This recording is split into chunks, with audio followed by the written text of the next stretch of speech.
சுத்தமாகுது இல்லையா? 10 தடவை முக்கி எடுக்கும்போது கூட சுத்தமாயிடுது. தண்ணி நிற்காத வேணா இருக்கலாம். அந்த மாதிரி எனக்கு வயசாயிடுச்சு, என்னால் மனசில் வச்சுக்க முடியல, ஞாபகம் மறதியாக இருக்குது. இதை நிறைய விஷயங்கள் நம்ம சொல்கிறோம். எங்கேருந்து எவ்வளோ தூரம் வர முடியுது, நான் எழுதி வச்சுக்கல, இன்னைக்கு கேட்டம்மா நாளைக்கு மறந்து போயிடுச்சுமா, எல்லாம் இருக்கட்டும். தண்ணி நிற்காத கூடையா வேணா நம்ம இருந்துட்டு போனால் கூட சுத்தமாகுதுல்ல.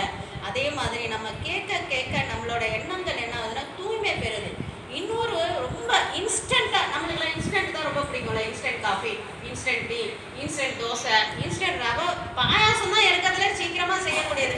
அதுக்கே இன்ஸ்டன்ட் பாயாசம் மிக்ஸ் இருக்குதுறாங்க. என்னடா அது அப்படின்னு இருக்குது. இப்போ எல்லாமே இன்ஸ்டன்ட்டு. அதே மாதிரி இன்ஸ்டண்ட்டாக ஒரு விஷயம் இருக்குது. இங்கே வந்து இப்போ நான் 6:30க்கு இப்போ ஆரம்பிக்க போகிறேன்னா 7:30 8 மணி வரைக்கும் 1.5 மணி நேரம் இங்கே உட்காந்துருக்கீங்க. இங்கே உட்காந்துருக்கும் போது நீங்கள் என்ன தான் கவனிக்கிறீங்க, நான் சொல்கிற விஷயத்த கேட்குறீங்க. 1.5 மணி நேரம் யாரையும் திட்டலை, யாரையும் மனதால் கூட தீங்கு செய்யலை. ஒரு நாளைக்கு 1.5 மணி நேரம் எந்த பாவமும் செய்யாத இருக்கிறத விட ஒரு பெரிய பலன் வேற என்ன இருக்க முடியும்? இது இன்ஸ்டன்ட் தானே, இதை இல்லைன்னு நீங்கள் சொல்ல முடியுமா? ஸோ யாராவது நல்ல விஷயம் சொன்னால் போய் சிவனேன்னு உட்காந்துருங்க. அது மண்டையில் ஏறுதோ ஏறலையோ அதை பற்றிலாம் நம்மளுக்கு பிரச்சனையே கிடையாது. ஸோ அது ஒரு இன்ஸ்டண்ட்டான பலன். சரிம்மா, யாராவது ஏதாவது சொன்னால் போய் உட்காந்துக்கணும். அது ஏன் பெரிய புராணம்? அதுவும் உங்களுக்கு பெரிய புராணம். அவங்களாம் சொல்கிறாங்க சுவாசம் அது இதுன்னு கொஞ்சம் அதிகமாக தான் சொல்கிறாங்க. இருந்தாலும் எனக்கு பிடிச்சிருக்கு, அதனால நான் பேசாமல் இருந்துக்கிறேன். அவ்வளவு எனக்கு அதில் ஞானம் கிடையாது. இருந்தாலும் எனக்கு அது பிடிச்சிருக்கு, அவங்க சொல்கிற விதம் பிடிச்சிருக்கு. அதாவது சிவனோட அடிமை இல்லைண்ணா, எனக்கு நல்லா தெரியும். நான் வந்து சிவன் அடியார் கிடையவே கிடையாது. அதுக்காக ஆறதுக்கு முயற்சி பண்ணிடுறேன். ஆனால் எனக்கு அது பிடிச்சிருக்கு. என்னை சிவனடியார்னு சொல்கிற விஷயம் எனக்கு பிடிச்சிருக்கு. அதனால் நான் மௌனமாக ஏற்றுக்கிறேன். நான் உண்மையிலேயே அடியார் ஆகிறதுக்கு முயற்சி செய்கிறேன், ஆசைப்படுறேன். அது மட்டும்தான். அந்த அளவில் நான் அதை வந்து ஏற்றுக்கிறேன்னு வச்சுக்கோங்களேன். சரி, இப்போது இதெல்லாம் ரைட்டுமா? ஏன் பர்டிகுலராக பெரிய புராணம்? நம்மளுக்கு சாத்திரம் இருக்குது, தோத்திரம் இருக்குது, எவ்வளோ இருக்குது. 11 திருமுறை முடிச்சு 12வது 1ல் தானே ஆரம்பிச்சிருக்கணும். நான் ஆரம்பித்தேன், ஐயா அழகாக வந்தாங்க, பாடணுன்னே முதல் திருமுறையிலேருந்து அவளுடைய சிவன் ஆரம்பித்தேன். அதுதானே முறை. நான் முதல்ல தானே ஆரம்பித்தோம். 2 சொல்லியிருக்கணும், 3 சொல்லியிருக்கணும், 11வது சொல்லியிருக்கணும். திடீர்னு டபுக்குன்னு போய் எங்கே நிற்கிறேன்? 12ல் நிற்கிறேன். அப்போது அதில் ஏதோ ஒரு ஸ்பெஷல் இருக்கு இல்லையா? ஏன்னா 11 திருமுறைகளும், அதில் 11 திருமுறைகள்லாம் யார் யார் சொல்லியிருக்கா? நம்மளோட திருஞான சம்பந்தமூர்த்தி நாயனார் 1லேருந்து 3, 1 2 3. நம்மளோட அப்பர் சுவாமி, அப்பர் வாக்கெல்லாம் அப்பர் வாக்கு, லோயர் வாக்கு கிடையாது. அப்போ அவனை 4 5 6 7 100 பாடல்கள் செஞ்சுரி அடித்த மாதிரி நம்மளோட நம்பி சுவாமி சொல்லியிருக்காங்க. அப்போ 8 திருவாசகம், நீங்கள் எல்லாம் தண்ணிப்பட்ட பாடாக படிக்கக்கூடிய திருவாசகம். அப்புறம் திருக்கோவையார் 8, 9 திருவிசைப்பா, திருப்பல்லாண்டு, அது ஒரு 27 ஆசிரியர்கள். அதுக்கப்புறம் திருமந்திரம், அது நம்மளோட திருமூல தேவநாயனார். அப்புறம் 11ஆம் திருமுறை, அதில் யார் ஆசிரியர்? நம்ம சுவாமியே ஆலவாய் உடையாரே ஒரு ஆசிரியராக இருக்கார். அப்பேற்பட்ட உயர்ந்த நூல் அது. அதுவும் அதில் அந்த நூல் எனக்கு அதுவும் ஆசை. 11ஆம் திருமுறை கூட நிறைய வெளியில் கொண்டாடணும், நிறைய படிக்கிறதுலன்னு ஒரு ஆசை. சுவாமி திருவருள் கூட்டி வைக்கணும் அதுக்கு. இதெல்லாம் தாண்டிட்டு நான் 12க்கு வந்திருக்கேன். ஏன் 12க்கு வந்திருக்கேன்னாக்கா, 11 திருமுறைகள்லாம் என்ன சொல்லுதுன்னா வாழ்க்கைக்குரிய ஃபார்முலாவை சொல்லிக்கிட்டே இருக்குது. எப்படியெல்லாம் நம்ம வாழணும், எப்படியெல்லாம் இருக்கணும், இப்படியெல்லாம் இருக்கணுன்றதை நம்மளோட அருளாளர்கள் சொல்லிக்கிட்டே இருக்காங்க. 12ஆம் திருமுறை என்ன தெரியுமா? ப்ராக்டிக்கல். நம்ம தியரியும் ப்ராக்டிக்கலும் படிப்போம் இல்லையா? அது மாதிரி ப்ராக்டிக்கல். இதெல்லாம் நடக்குமான்னு நம்ம நம்பிக்கை இல்லாத இருக்கும்போது 12ஆம் திருமுறையில் இருக்க ஒருத்தரை என்ன பண்ணுறாங்க? நம்ம திருநீலகண்டத்து கொய்வனார்லேருந்து, திருக்குறுப்பு தொண்ட நாயனார்லேருந்து, நம்மளோட சிறு தொண்ட நாயனார்லேருந்து எல்லாரும் என்ன பண்ணியிருக்காங்க? இதெல்லாம் நடக்கும், நம்மளாலையும் இது மாதிரி இருக்க முடியும் அப்படின்றத வாழ்ந்து காட்டியிருக்காங்க. இதெல்லாம் தியரி, அது ப்ராக்டிக்கல். அப்போ தியரி படிக்கும் போது நம்ம என்ன சொல்லுவோம்? இதெல்லாம் ரைட்டு தான்மா, நம்மளால முடியுமா? நம்மளாம் ஒரு சாதாரண பிறவி, நம்மளால இதெல்லாம் நடக்க முடியுமா? இந்த மாதிரி சாதாரணமாக பிறவி எடுத்து மண்ணுலகில் பிறந்து நம்மை வாழ்த்தும் வழியடையார் பொன்னுலகம் பிறதான் என் தொண்டனே என்று கண்டு உயிர்ந்தேன்றார் நம்பி சுவாமி. அப்பா, மண்ணுலகத்தில் வந்தவங்கலாம் உன்னோட திருவடி அடைய முடியுன்றதை இன்னைக்கு நான் கண்டுபிடிச்சிட்டேன் அப்படின்ற. அப்போ அவங்க பாட வச்சுட்டு, அவங்கள பதிய வச்சுட்டு போயிருக்கிறாங்க. அதே மாதிரி நம்மளுக்கு என்ன வரும்? இவங்களோட புராணம் படிக்கும் பொழுதெல்லாம் நம்மளுக்கு நம்மளாலே ஈசன்ட்ட போக முடியுன்றத முதல்ல, இது ஒரு உயர்ந்த நோக்கம். அம்மா, நான் இன்னும் கொடுங்கே குழண்டுட்டு இருக்கேம்மா, இன்னும் பிள்ளை குட்டிகளை கூட படிக்க வைக்கல, கல்யாணம் பண்ண வைக்கல, நான் எங்கே ஈசன்ட்ட போகிறத பற்றி நோக்கிறது? இப்போ உலகியலுக்கு ஏதாவது சொல்லுவீங்களா? அடுத்த அருளியல் அப்புறம் பார்த்துக்கிறேன். நான் உலகியலுக்கு ஏதாவது சொல்லுவீங்களா? நான் சொல்லுவேன். உலகியலுக்கு என்ன சொல்லப்பட்டிருக்குன்னா, ஒரு சங்கடங்கள் நம்மளுக்கு வாழ்க்கை வாழ்க்கையில ஒரு மனைவியா, ஒரு தாயா, ஒரு அம்மாவா, ஒரு அப்பாவா, ஒரு குழந்தைங்களா, ஒரு படிக்கிற மாணவர்களா, எல்லாருக்கும் சில சில சங்கடங்கள் வருது. நம்ம யார்கிட்ட போய் இப்ப வீட்டுல பெரியவங்களே இருக்கிறது இல்லை, பெரியவங்களெல்லாம் நம்ம வச்சுக்கிறது கிடையாது இல்லைங்களா? அப்ப யார்கிட்ட போய் கேட்க முடியும்னா நம்ம பெரிய புராணம் தான் கையில இருக்குது. அப்போ என்ன பிரச்சனை வந்தாலும், சாப்பாட்டுக்கு வழி இல்லை, அடியார் வந்துட்டார், எங்க எடுக்கணும், இல்லையான்னு கூட மாறினாயிரம் எடுங்க, சோறே ஆகல, சோறு மட்டும் தான் இருக்கு, கறி அமுது ஆகல, காரைக்கால் அம்மையார் எடுங்க, தயிர் போட்டு ஒரு மாம்பழத்தை போட சொல்லி தர்றாங்க. அப்போ என்னெல்லாம் தொண்டு செய்யணுமா, என்னெல்லாம் சங்கடம் வருதா, அப்போ என்னெல்லாம் பண்ணணுன்றதுக்கு என்ன கிடைக்குதுனாக்கா, அதுல அந்த பெரிய புராணம் படிக்கும் பொழுது ஒரு ஒரு சின்ன சின்ன விஷயங்களுக்கும் அதுல நம்மளுக்கு சொல்யூஷன் இருக்குது, நம்மளுக்கு அதுல பதில் இருக்கு. இது என்னோட வாழ்வியல் அனுபவம். நான் கிட்டத்தட்ட 12 வருடங்களா சைவத்தில் இருக்கேன். 10 வருடங்களா நான் திருமுறையை, அதுவும் முக்கியமாக பெரிய புராணத்தை தொடர்ந்து வாசித்து கொண்டு இருக்கிறேன். சுவாசிக்கிறோனோ இல்லையோ வாசித்து கொண்டு இருக்கிறேன். எப்பெல்லாம் கஷ்டம் வருதோ, எப்பெல்லாம் ஒரு பிரச்சனை வருதோ, பெரிய புராணம் தலையில வச்சு சுவாமி அப்படின்னு எடுப்பேன். அப்படியே நேருக்கு நேர் பேசுகிற மாதிரியான அந்த பகுதி ஏற்கனவே படிச்சிருப்பேன். நான் எனக்கு புதுசு கிடையாது, படிச்சிருப்பேன். ஆனால் அது அப்போ புரியாது. அந்த பிரச்சனைன்னு போகும்பொழுது அப்படியே அழகா சுவாமி நேருக்கு நேர் நின்று பேசுவார். இதுதான் பிரச்சனைக்கு வழின்னு அழகா சொல்லுவார், காதுல சொல்லுவார். இது என்னோட அனுபவம். இந்த அனுபவம் இனி உங்களுக்கும் வாய்க்கும். எப்போ வாய்க்கும்னாக்கா, நம்ம அதை கொஞ்சம் செயல் வடிவா இருக்கிறதால படிக்கிறதுன்றது கொஞ்சம் கஷ்டமா தான் இருக்கு. நான் ஒரு 12 வருடங்களுக்கு முன்னாடி திருமுறை தொட்டப்ப பெரிய புராணம் ஒருத்தர் வாங்கிட்டு கொடுத்தார், ஒரு அடியார், திருச்சிராப்பள்ளி அடியார் தான். வாங்கும்போது நான் மனசில் என்ன நினச்சிட்டு வாங்குறேன்னாக்கா, செய்யுள்ள நம்ம தமிழை படிக்கல, நம்ம இதை எங்கே படிக்க போகிறோம். ஆனால் வாங்கி கொடுத்த அடியார் மேலே ஒரு மரியாதை எனக்கு, அவர் மேலே இருக்க மரியாதையின் காரணமாக அந்த புஸ்தகத்தை அவர்கிட்ட வாங்கிக்கிட்டேன். நம்ம அந்த புஸ்தகத்தை வாங்கி என்ன நினச்சேன்னா, சுவாமியோட திருவடியில் வச்சு தொட்டு கும்பிட்டு நம்ம இருக்கலாம் அப்படின்னு தான். அதுக்கப்புறம் கொஞ்ச நாள் கழிச்சு நிறைய விளக்கங்கள், இந்த புஸ்தகம்லாம் இப்போ கிடைக்கிறதே கிடையாது. சிவகமணி ஐயா உரையெல்லாம் இப்போ கிடைக்கிறது கிடையாது ரொம்ப. அப்போவே எனக்கு ஒரு புஸ்தகமாக எல்லாமே கிடைச்சிது. எல்லாத்தையும் என்னத்துக்குன்னா வாங்கி வச்சுக்கிட்டேன். அதாவது ஒரு அடியார் சொல்கிறாருன்ற அவர் மேலே இருக்க மரியாதையின் காரணமாக வாங்கி வச்சுக்கிட்டேன் ஒழிய, அதை நான் படிப்பேன்னு நினைக்கல, அதை படித்து இத்தனை முறை சொல்லுவேன்னு நினைக்கல. இனி ஒரு பக்கமும் நான் படிச்சிருக்கேன். என் புத்தகத்தை நீங்கள் எடுத்து பார்த்தீங்கன்னா, இப்போ இங்கே தான் இருக்குது, எடுத்து வேணால் பாருங்கள். ஒரு பக்கத்தில் என்னோட குறிப்பு இருக்கும். ஒரு பக்கத்தை நான் படித்தேன். ஆனால் நான் படிப்பேன்னு நினைக்கவே இல்லை. எதுக்காகனா, இங்கே கொண்டு உங்களை இங்கே வச்சிருக்காருனா, இதை ஏன் நான் சொல்கிறேன்னா, நமக்கு ஒரு விஷயம் நடக்குதுன்னா அதுக்கு காரணமின்றி காரியம் இல்லை.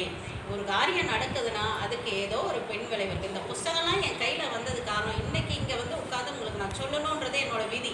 அதுக்கு முன்னாடி அதுக்கான உபகரணங்களை சுவாமி கொடுத்தார். இன்னைக்கு நீங்கள் இங்கே உட்காந்துருக்கீங்கன்னாக்கா, இதனால ஏதோ ஒரு மாற்றங்கள் உங்கள் வாழ்க்கையில் நடக்க போகுதுன்றது விதி. அதை சுவாமி எழுதியிருக்காரு. அதனால இது ஒரு சாதாரணமாக வந்தோம், ஒரு லேடிஸ் கிளப்பு கிடையாது. இங்கே வந்தோம், கொஞ்சம் நேரம் அப்படியே ஜாலியாக இருந்தோம், ஒரு காஃபி டீ குடிச்சிட்டு நம்ம ஒரு பிரசாதம் சாப்பிட்டு கூடி போகக்கூடிய இடம்ல அப்படி நினைத்திருந்ததுனால தயவு செய்து மன்னிக்கணும் நான் இந்த வார்த்தை சொல்றதுக்கு. அப்படி ஒரு கால் நினைத்தா இந்த வகுப்பு உங்களுக்கு எந்த வகையிலும் பலன் அளிக்க போகுது. ஆனால் இந்த வகுப்பு என்ன பண்ணுதுன்னா, நம்ம வாழ்க்கையை மாற்ற போகுது. சாந்தகுமாரி ஒரு மந்திரம்லாம் வச்சுட்டு வரல உங்கள் வாழ்க்கையை மாற்றுறதுக்கு. ஆனால் பெரிய மந்திரமான 5 எழுத்துன்ற மந்திரத்தை நம்மளோட தெய்வ சேக்கிழாபுரமா நான் வச்சுட்டு போயிருக்கிறாரு. அதை உங்களுக்கு கொடுக்க போகிறேன். நான் பர்சனலாக எதுவுமே, நான் ஒரு சாதாரண உங்களை மாதிரி என்ன மாதிரி இந்த இடத்துல இங்கே உட்கார்ற வரைக்கும் நான் சாதாரண மனுஷி தான்.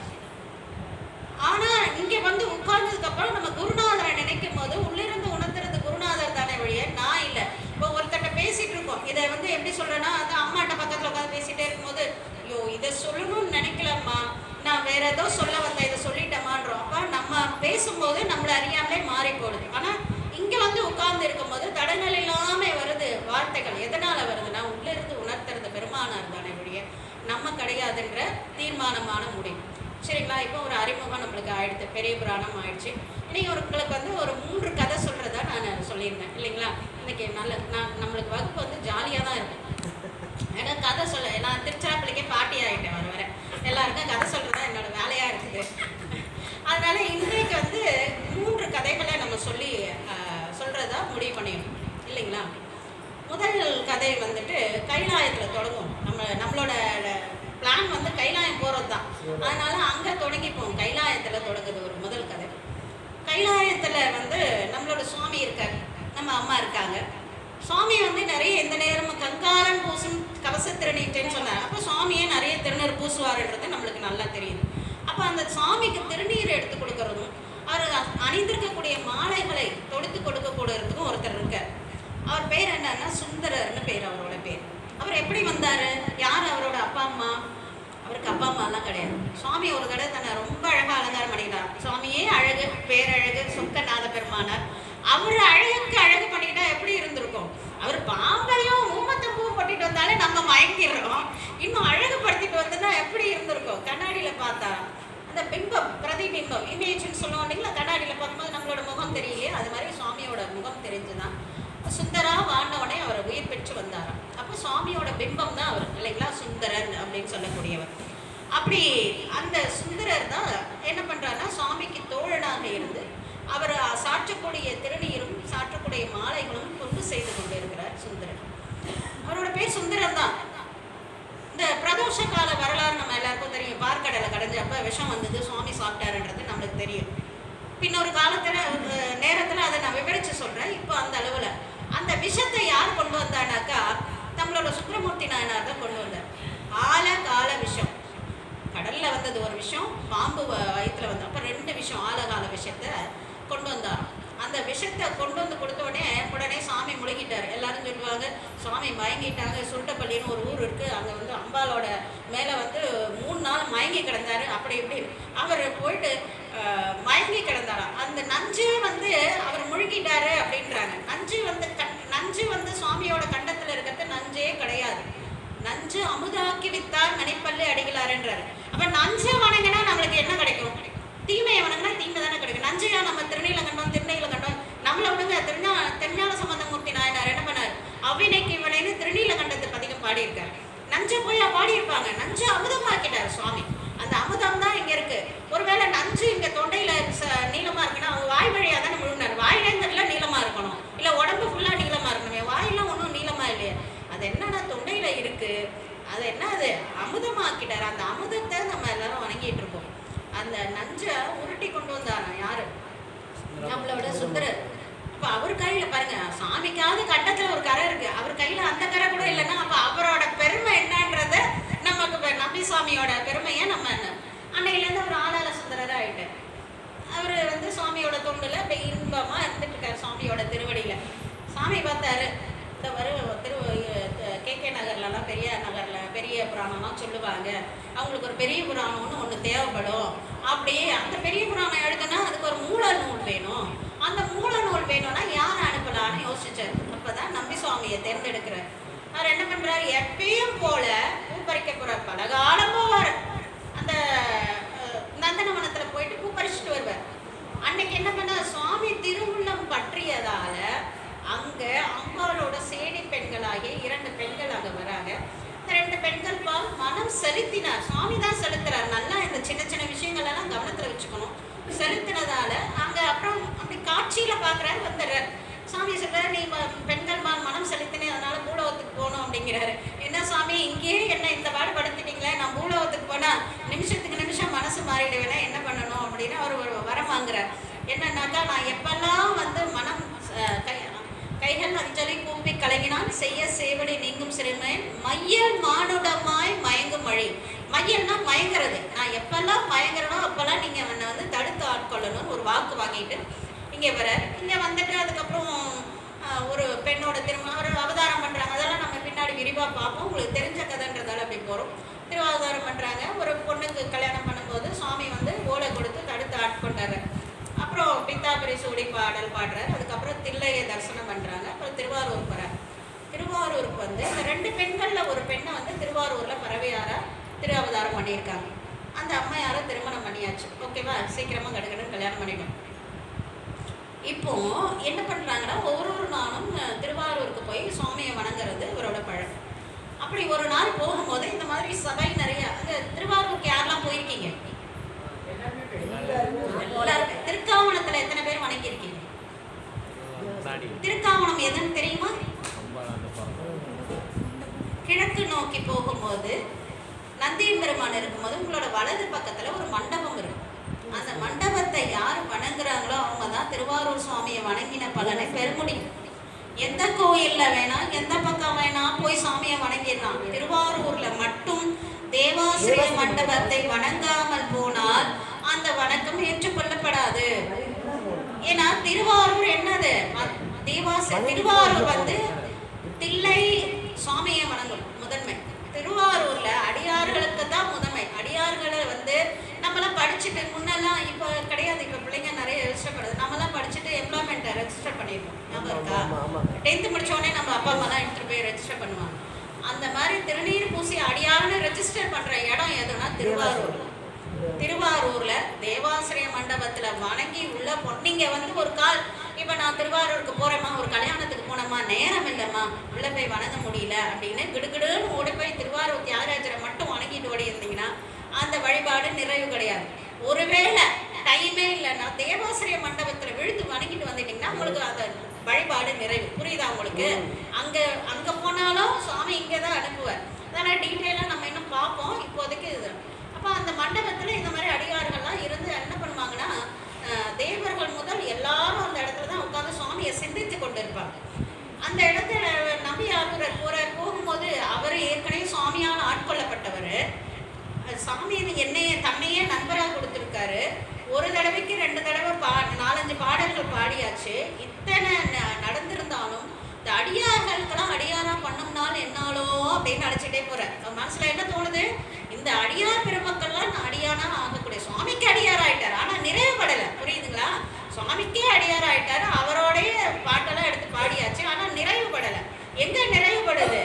அடியாரை வணங்கும் போது தான் வணக்கம் நிறைவுபடுது. இவங்களுக்குலாம் அடியாரா பண்ணோம்னாலும் என்னாலும்னு இப்போ நமக்கு இதை எப்படி நீங்க புரிஞ்சுக்கணும், உணர்வு பூர்வமாக புரிஞ்சுக்கணும்னா, ரொம்ப பெரிய ஆள் யாரோ ஒருத்தர் வராங்கன்னு வச்சுக்கோங்களேன், அவங்ககிட்ட போய் சட்டுன்னு நம்ம பேச மாட்டோம். கொஞ்சம் ஒரு மாதிரி கூச்சமா இருக்கும். அவங்க இயல்பாக பேசுகிறவங்களா கூட இருப்பாங்க. நம்ம வந்து இப்போ ரொம்ப படித்தவர் ஒருத்தர் வராருன்னு வச்சுக்கோங்க, நம்ம கொஞ்சம் படிக்காதவங்களா இருந்தேன்னு வச்சுக்கோங்க, என்ன மாதிரி இருந்தீங்கன்னு வச்சுக்கோங்களேன், அப்போ எப்படி இருக்கும்? கொஞ்சம் கூச்சமாக அப்படி ஒதுக்கி போகும். ஆனால் அவர் மேலே அன்பு இருக்கும், அவர் மேலே மரியாதை இருக்கும், எல்லாம் இருக்கும், ஆனால் ஒரு கூச்சம் இருக்கும். அது மாதிரி நம்பி சுவாமிக்கு அவருக்கு அப்படி கூச்சமாக இருக்கு. இந்த அடியாரெலாம் இவ்வளோ உயர்வானவங்களா இருக்காங்களே, சுவாமி திருவாரூர் அடியாராக இருக்காங்களே, இவங்க முன்னாடி நம்ம ஒன்றும் இல்லையேன்னு ஒரு கூச்சப்பட்டுட்டு என்ன பண்ணுறாங்க, கையெடுத்து வணங்காமல் மனதால் வணங்குறாங்க. கவனிங்கோ, கையெடுத்து வணங்காமல் மனதால் வணங்குறாங்க. வணங்கிட்டு உள்ளே போகிறார், சாமியை கும்பிட போகிறார். அதில் விரண்விண்டன் நம்மளோட நாயனர் அவர் என்ன பண்ணிட்டார், அவருக்கு ஒரே கொள்கை என்னன்னா, சுவாமியை நீ வணங்கல்னாலும் பரவாயில்ல, அடியாரை வணங்கி தான் அந்த கொள்கையில் உள்ளவர். அவர் இதை பார்த்துட்டு உடனே நம்பியாரூரர் வணங்காத போனதால அவரை தள்ளி வச்சிட்டார். சைவ முதல் தொண்டர் யாருன்னா நம்மளோட நம்பியாரூரர். சைவ முதல் தொண்டரையே சைவத்தில் இருக்க ஒருத்தர் நீ குறைவுன்னு தள்ளி வச்சிட்டார். காரணம் என்னன்னா அடியாரை வணங்காதது. அப்போ பக்கத்தில் இருந்த ஒருத்தர் சொல்லுவார், என்னங்க இப்படி பண்ணுறீங்க, அவர் தம்பிரான் தோழர் சாமியோட ஃப்ரெண்டுங்க, நீங்கள் எப்படி? அப்போ அவருக்கும் பிறகு சைவ தலைவரே தள்ளி வச்சுட்டேன். அடியார வணங்கன்னா சைவ முதல் தொண்டர் மட்டும் இல்லை, சைவ தலைவரே தள்ளி. அந்த துணிச்சல், அந்த தைரியம் யாருக்கு இருக்கு? சைவர்களுக்கு மட்டும்தான் இருக்குது. அதனால அப்போ அவரே தள்ளி வைக்கிறார். அப்போ சுவாமி என்ன பண்ணுறார்? சுவாமி என்ன பண்ணும், சரிப்பா நீ என்னோட ஃப்ரெண்டு, நான் ஏதாவது தாஜா பண்ணி உன்னை பாடு. அவர் ஓடி வர்றார், திடுன்னு ஓடி வந்து எங்கே உள்ளே இருந்து இவர் போர்த்தானப்பையும் கொடிமரத்துக்கே வந்துட்ட உடனே நம்பி சுவாமி இந்த மாதிரி ஆகிப்போச்சு. இல்லப்பா நீ என்ன, எனக்கு ஒன்றும் தெரியாது, நான் அடியார் நடுவில் தான் இருக்கேன், அடியார் கூட்டத்தில் தான் நான் இருக்கேன். நீ என்ன பண்ணு, ஒரு அடியாரும் அடியேன்னு சொல்லி நீ பாடிடு, அவங்க உன்னை ஏற்றுப்பாங்க, நான் ஒன்றும் பண்ண முடியாதுன்னு சொல்லிட்டார். ஆனால் ஐடியா மட்டும் கொடுத்துட்டார் சுவாமி. அப்போ அவர் அவரையே பாடினவர் என்ன சொல்கிறாரு, சுவாமி உங்களோட அடியாரை நான் எப்படி சாமி பண்ணுவேன், நான் இந்த நாய் எப்படி பாடுவேன் அப்படின்னு கேட்குறாரு. அப்போ தான் சுவாமி தன்னை பாடுறதுக்கு பித்தான்னு ஒரே ஒரு வார்த்தை எடுத்து கொடுத்த பெருமானார் தன் அடியார்களை பாடுவதற்கு தெல்லைவாழ் அந்தனதம் அடியாருக்கும் அடியேன்னு ஒரு வரி எடுத்து கொடுக்குறாரு. தன்னை பாட ஒரு வார்த்தை எடுத்து கொடுத்தார். தன் அடியாரை பாடுறதுக்கு அந்த வார்த்தைகள் அதெல்லாம் நம்ம விளக்கமாக படிப்போம். அவர் சுவாமி என்னெல்லாம் அடியார்களை பற்றி சொல்கிறாருன்றதை நம்ம விளக்கமாக படிப்போம். இப்போ எடுத்து கொடுக்குறார். அப்போ பாடினது தான் இந்த தில்லைவாழ் அந்தனதம் அடியார்க்கும் அடியேன், திருநீல கண்டத்து கொய்வனார்க்கும் அடியேன், இல்லையே எண்ணாத ஏற்பகைக்கும் அடியேன், இளையாந்தன் குடிமாறன் அடியார்க்கும் அடியேன், இளையாந்தன் குடிமாறன் அடியார்க்கும் அடியேன்னு சொல்லிட்டு 11 பாடல்கள் வரும். சரிங்களா? இந்த 11 பாடல்களும் நமக்கு அக்ஷரம் மாதிரி. அக்ஷரம்னா என்னது? அ இ உ படிக்கிறோம் இல்லையா? முதல் நம்ம படிக்கணும்னா என்ன பண்ணுவோம்? அ இ உ படிப்போம் இல்லையா? அதே மாதிரி ஒருத்தர் சைவர ஆகணும்னா திருநீர் தொட்டு ருத்ராட்சம் அணிந்து திருமுறை தொட்டாங்கன்னா தினம் கண்டிப்பாக விண்ணப்பம் பண்ண வேண்டிய பாடல் இந்த பாடல். இதுக்கு எக்ஸ்கியூஸே கிடையாது. இல்லைம்மா நான் அப்படியாக்கோ இப்படியாக்கோ நீ மனப்பாடம் பண்ணலனாலும் பரவாயில்ல, பார்த்தாவது படிக்கணும். தினம் கண்டிப்பாக சிவனடியார் நீங்கள் சொன்னீங்கன்னாக்கா நீங்கள் என்ன பண்ணணும், இந்த பாட்டை தினம் விண்ணப்பம் பண்ணணும். கண்டிப்பாக காலை மாலை பண்ணால் விசேஷம் இல்லையா, ஒரு நேரமாவது கண்டிப்பாக இந்த பாடலை. இதுதான் உயிர் அச்சரம் போடுறது. எப்படி தமிழுக்கு ஆனாவனாவோ அதே மாதிரி சைவத்துக்கு ஆனாவனா எதுனா தில்லைவாழ் அந்தனது மடியாருக்கு மடியேன்னு சொல்லி இருக்கக்கூடிய இந்த 11 பாடல்கள்.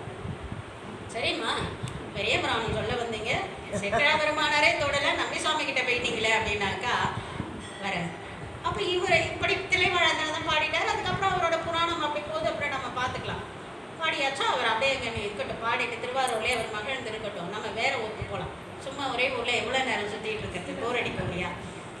அடுத்தது நம்ம எங்கே போகிறோம்னாக்கா திருநாரையூருக்கு போகிறோம். நம்மளோட சிதம்பரத்துலேருந்து கொஞ்சம் தூரத்தில் இருக்கக்கூடிய ஒரு திருநாரையூர் போகிறோம். இந்த நாரையூரில் ஒரு குழந்தை, நம்ம தம்பி பேர் என்ன?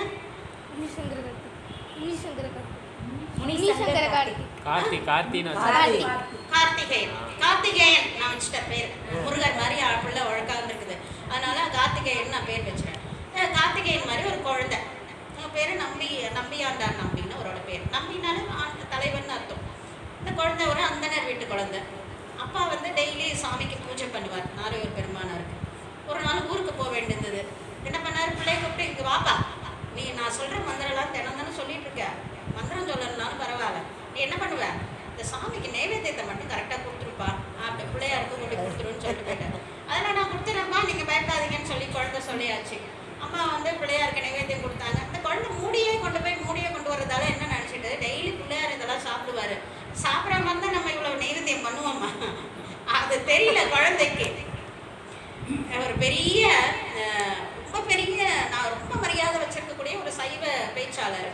அந்த அம்மா பேசிகிட்டு இருக்கிறாங்க. சொல்கிறார், எங்கள் தாத்தா அப்படி சிவபூஜை பண்ணுவார். என்ன பண்ணுவார், இது நைவேத்தியத்தை வைக்கும் போது தினம் பேரிச்சம்பழமோ இல்லைன்னா முந்திரி பருப்போ வைப்பார், பாதாம் பருப்போ வைப்பார். இப்படி பார்ப்பார், 10 பேரை குழந்தை தான் 10 வைப்பார், 5 பேரை குழந்தை தான் 5 வைப்பார், 4 பேரை குழந்தை. அப்போ நைவேத்தியம் சாமிக்கா இல்லை பேர குழந்தைக்கா எனக்கு புரியல. அவ்வளோ சிவபூஜை பண்ண அவங்க என்ன நினச்சி சொன்னாங்கன்னு தெரியல. எனக்கு தோணுச்சு, அப்போ பேர குழந்தைக்கா நைவேத்தியம் இது பண்ண. அப்போ அந்த குழந்தை என்ன அந்த இது நம்மளும் இது மாதிரி தான் அறியாமையில் நிறைய செய்கிறோம்.